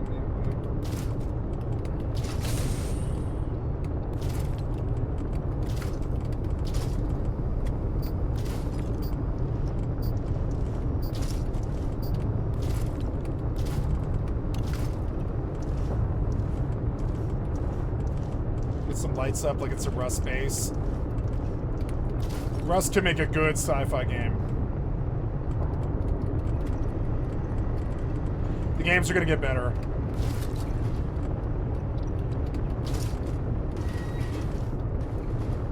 This is a well-lit room.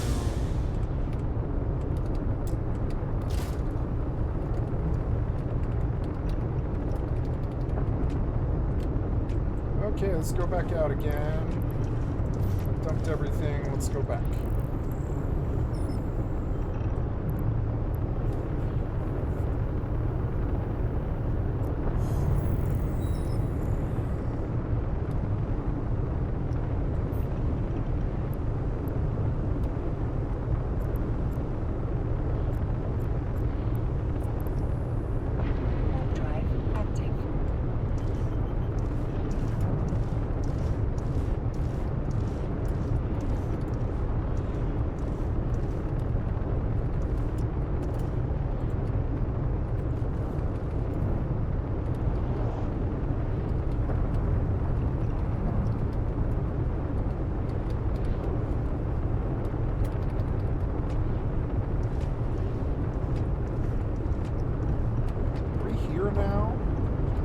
really close to this.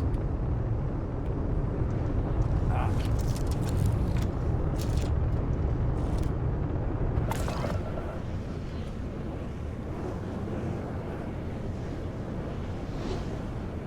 I guess you can't do like the last 2,000. You have to like actually wait it.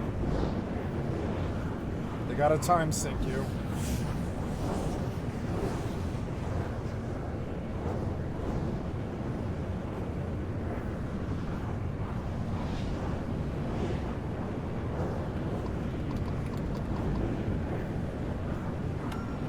Derelict Achilles.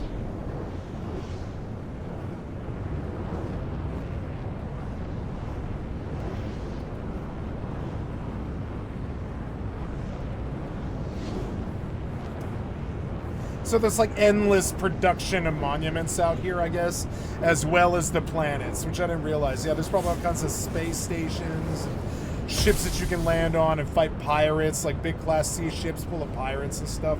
It'll be a cool. It is a cool mode. I like Terran Armada. I think it's well done. I didn't understand what the autopilot was at first. Oh, KM. So that was like that was AU.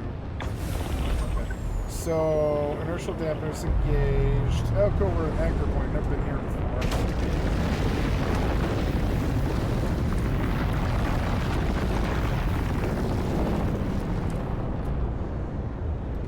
Cool. I am here.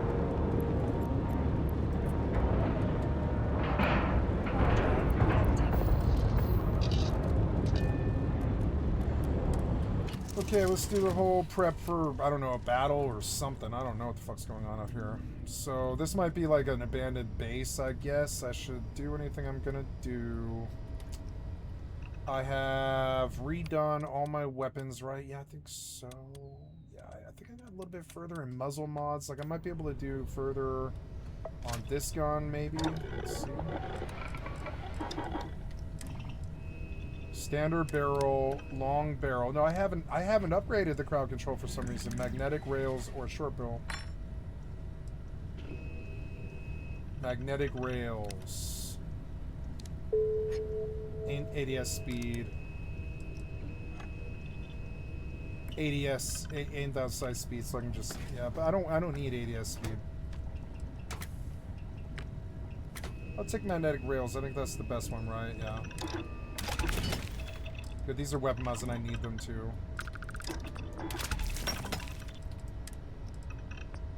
Shock charge band. Ooh, compensator. Shock charge band. Fucking sweet. Standard magazine. I think depleted uranium is the best, yeah. Now this thing will just pierce armor. Hair trigger or high velocity, accuracy and range for increased fire rate or accuracy and range. I think the accuracy would be better. No, fire rate is king. Mantis variant skin. That's cool. This is the Mantis weapon. Upgrade module, accuracy. This will take... Oh, no, I can do. But, ooh, ammo capacity would be very good for this weapon because it doesn't have enough. Yeah, that's good. I'll take an ammo capacity upgrade. That's good. How many mags? Oh, look, 112. That's a serious fucking upgrade. They made this gun way, way better. I mean, why not do the accuracy upgrade? I've got it. I've got that. So, I like this crowd control weapon. I'll use it until I get something better. I'm not in love, but I'm gonna shoot you till something better comes along.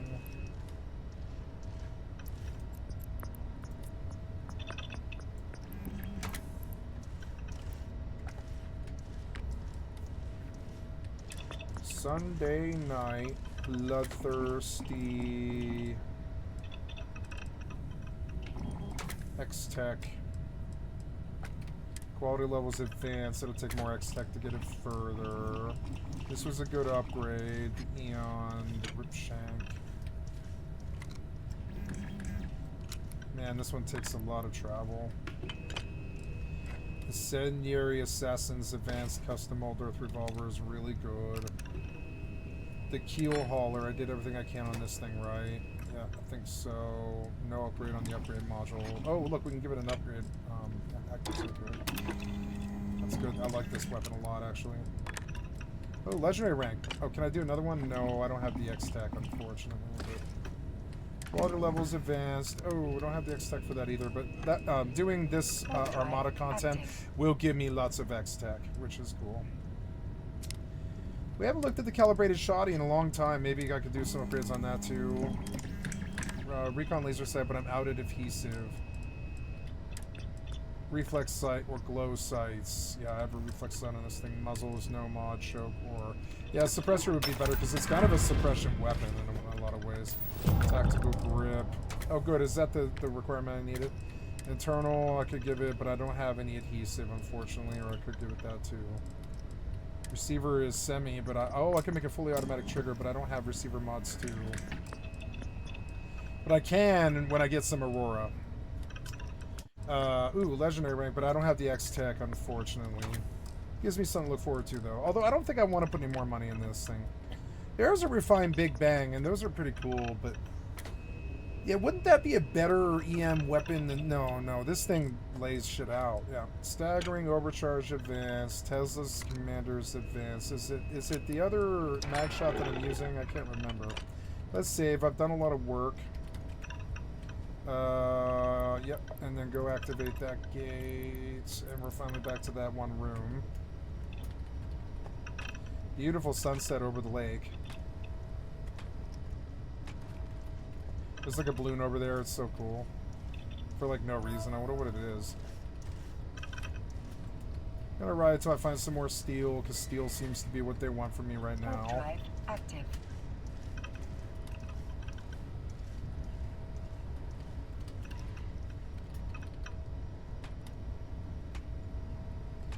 Character is hungry. I will use my food before it runs out of time here.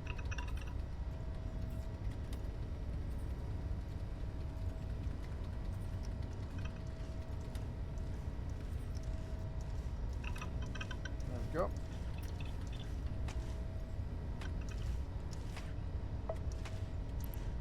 Okay, here's this thing again. I want to orbit this thing at 30. I want to get out. And then I want to pop every... Wait, now targets. Why do I have different targets there? That seems weird. Just pop all these little frigates. Get them all off the board. All of them. As many as you can target.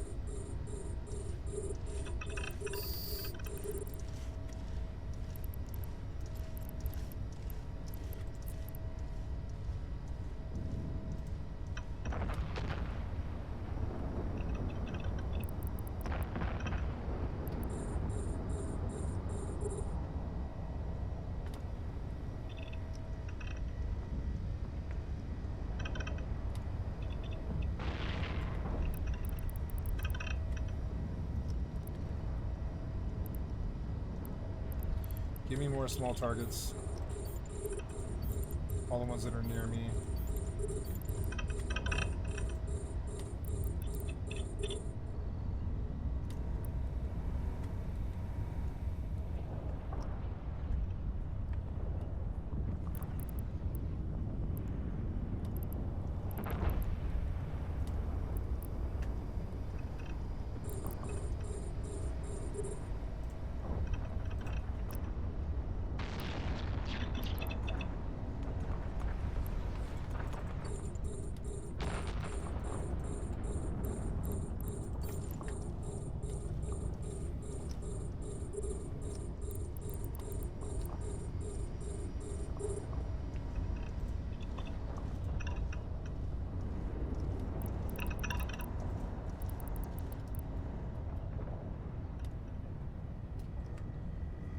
I think I will lock this character. I don't think I want to fuck around with these assholes out here trying to gag me or whatever.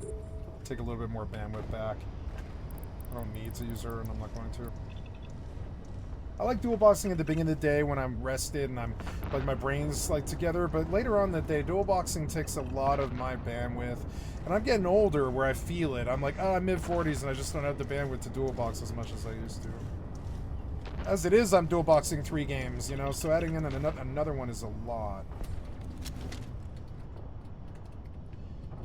Ooh, we can like hang out here and do stuff. Yeah, why not? I'm an anchor point. I think that's a cool, far sci-fi thing. I'm at like some crazy station super far, which is cool. I'll decorate when I'm traveling, I guess. The only other thing I can think of that I need to do... Oh, I want to put away some of these spare weapons.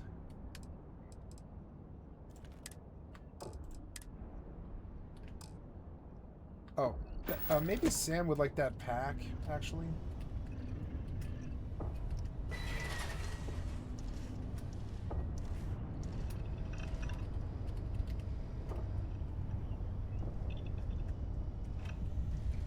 Where is the Sam? God, I hate men. Where are you? Ugh, you're so annoying. Is he even on the ship? I feel like he should be. Yeah, Cora's here, so he's hiding here somewhere, like on sitting down or sleeping or something. Do you show up on the life reader? Where are you, Sam? You should show up on the life reader. There you are. What's up, dude? So, oops. No, I want to talk to you. I want to give you this. Get back. What's that sound?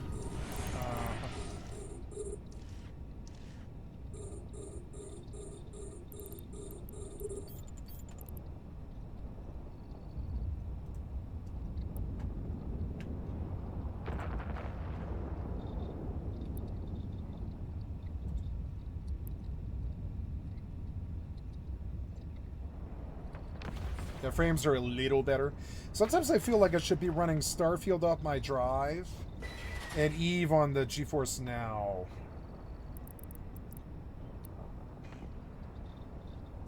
Because boy, the frames aren't so good. I'm sitting at like, I don't know, 99 or something, 98. That's good, but it's not amazing. There's a lot going on in this scene right now.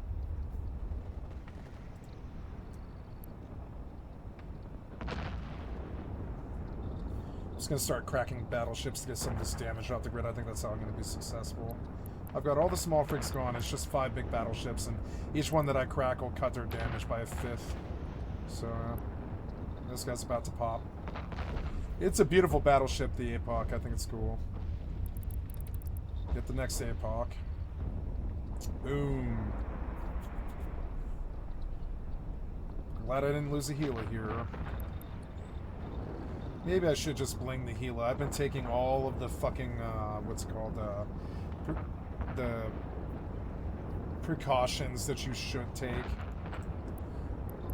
I guess I have Republic. No, I don't have Republic. I should get Republic large shield extenders. They're not that much more expensive. A module has run out of And I do have charges. Caldari Navy Rapid Light Missile Launcher, so there's nothing else I can really do to bling the damage besides get mutated drones, and that'll be too expensive.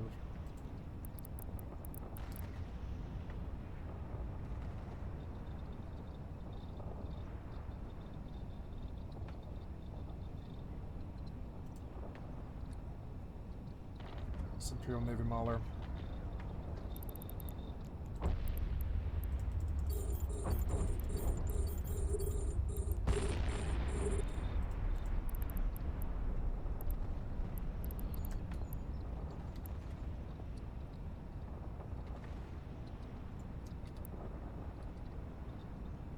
There goes the Armageddon. Boom, bitch. Oh, he's burning now. Oh, down he goes. I love this fucking battle.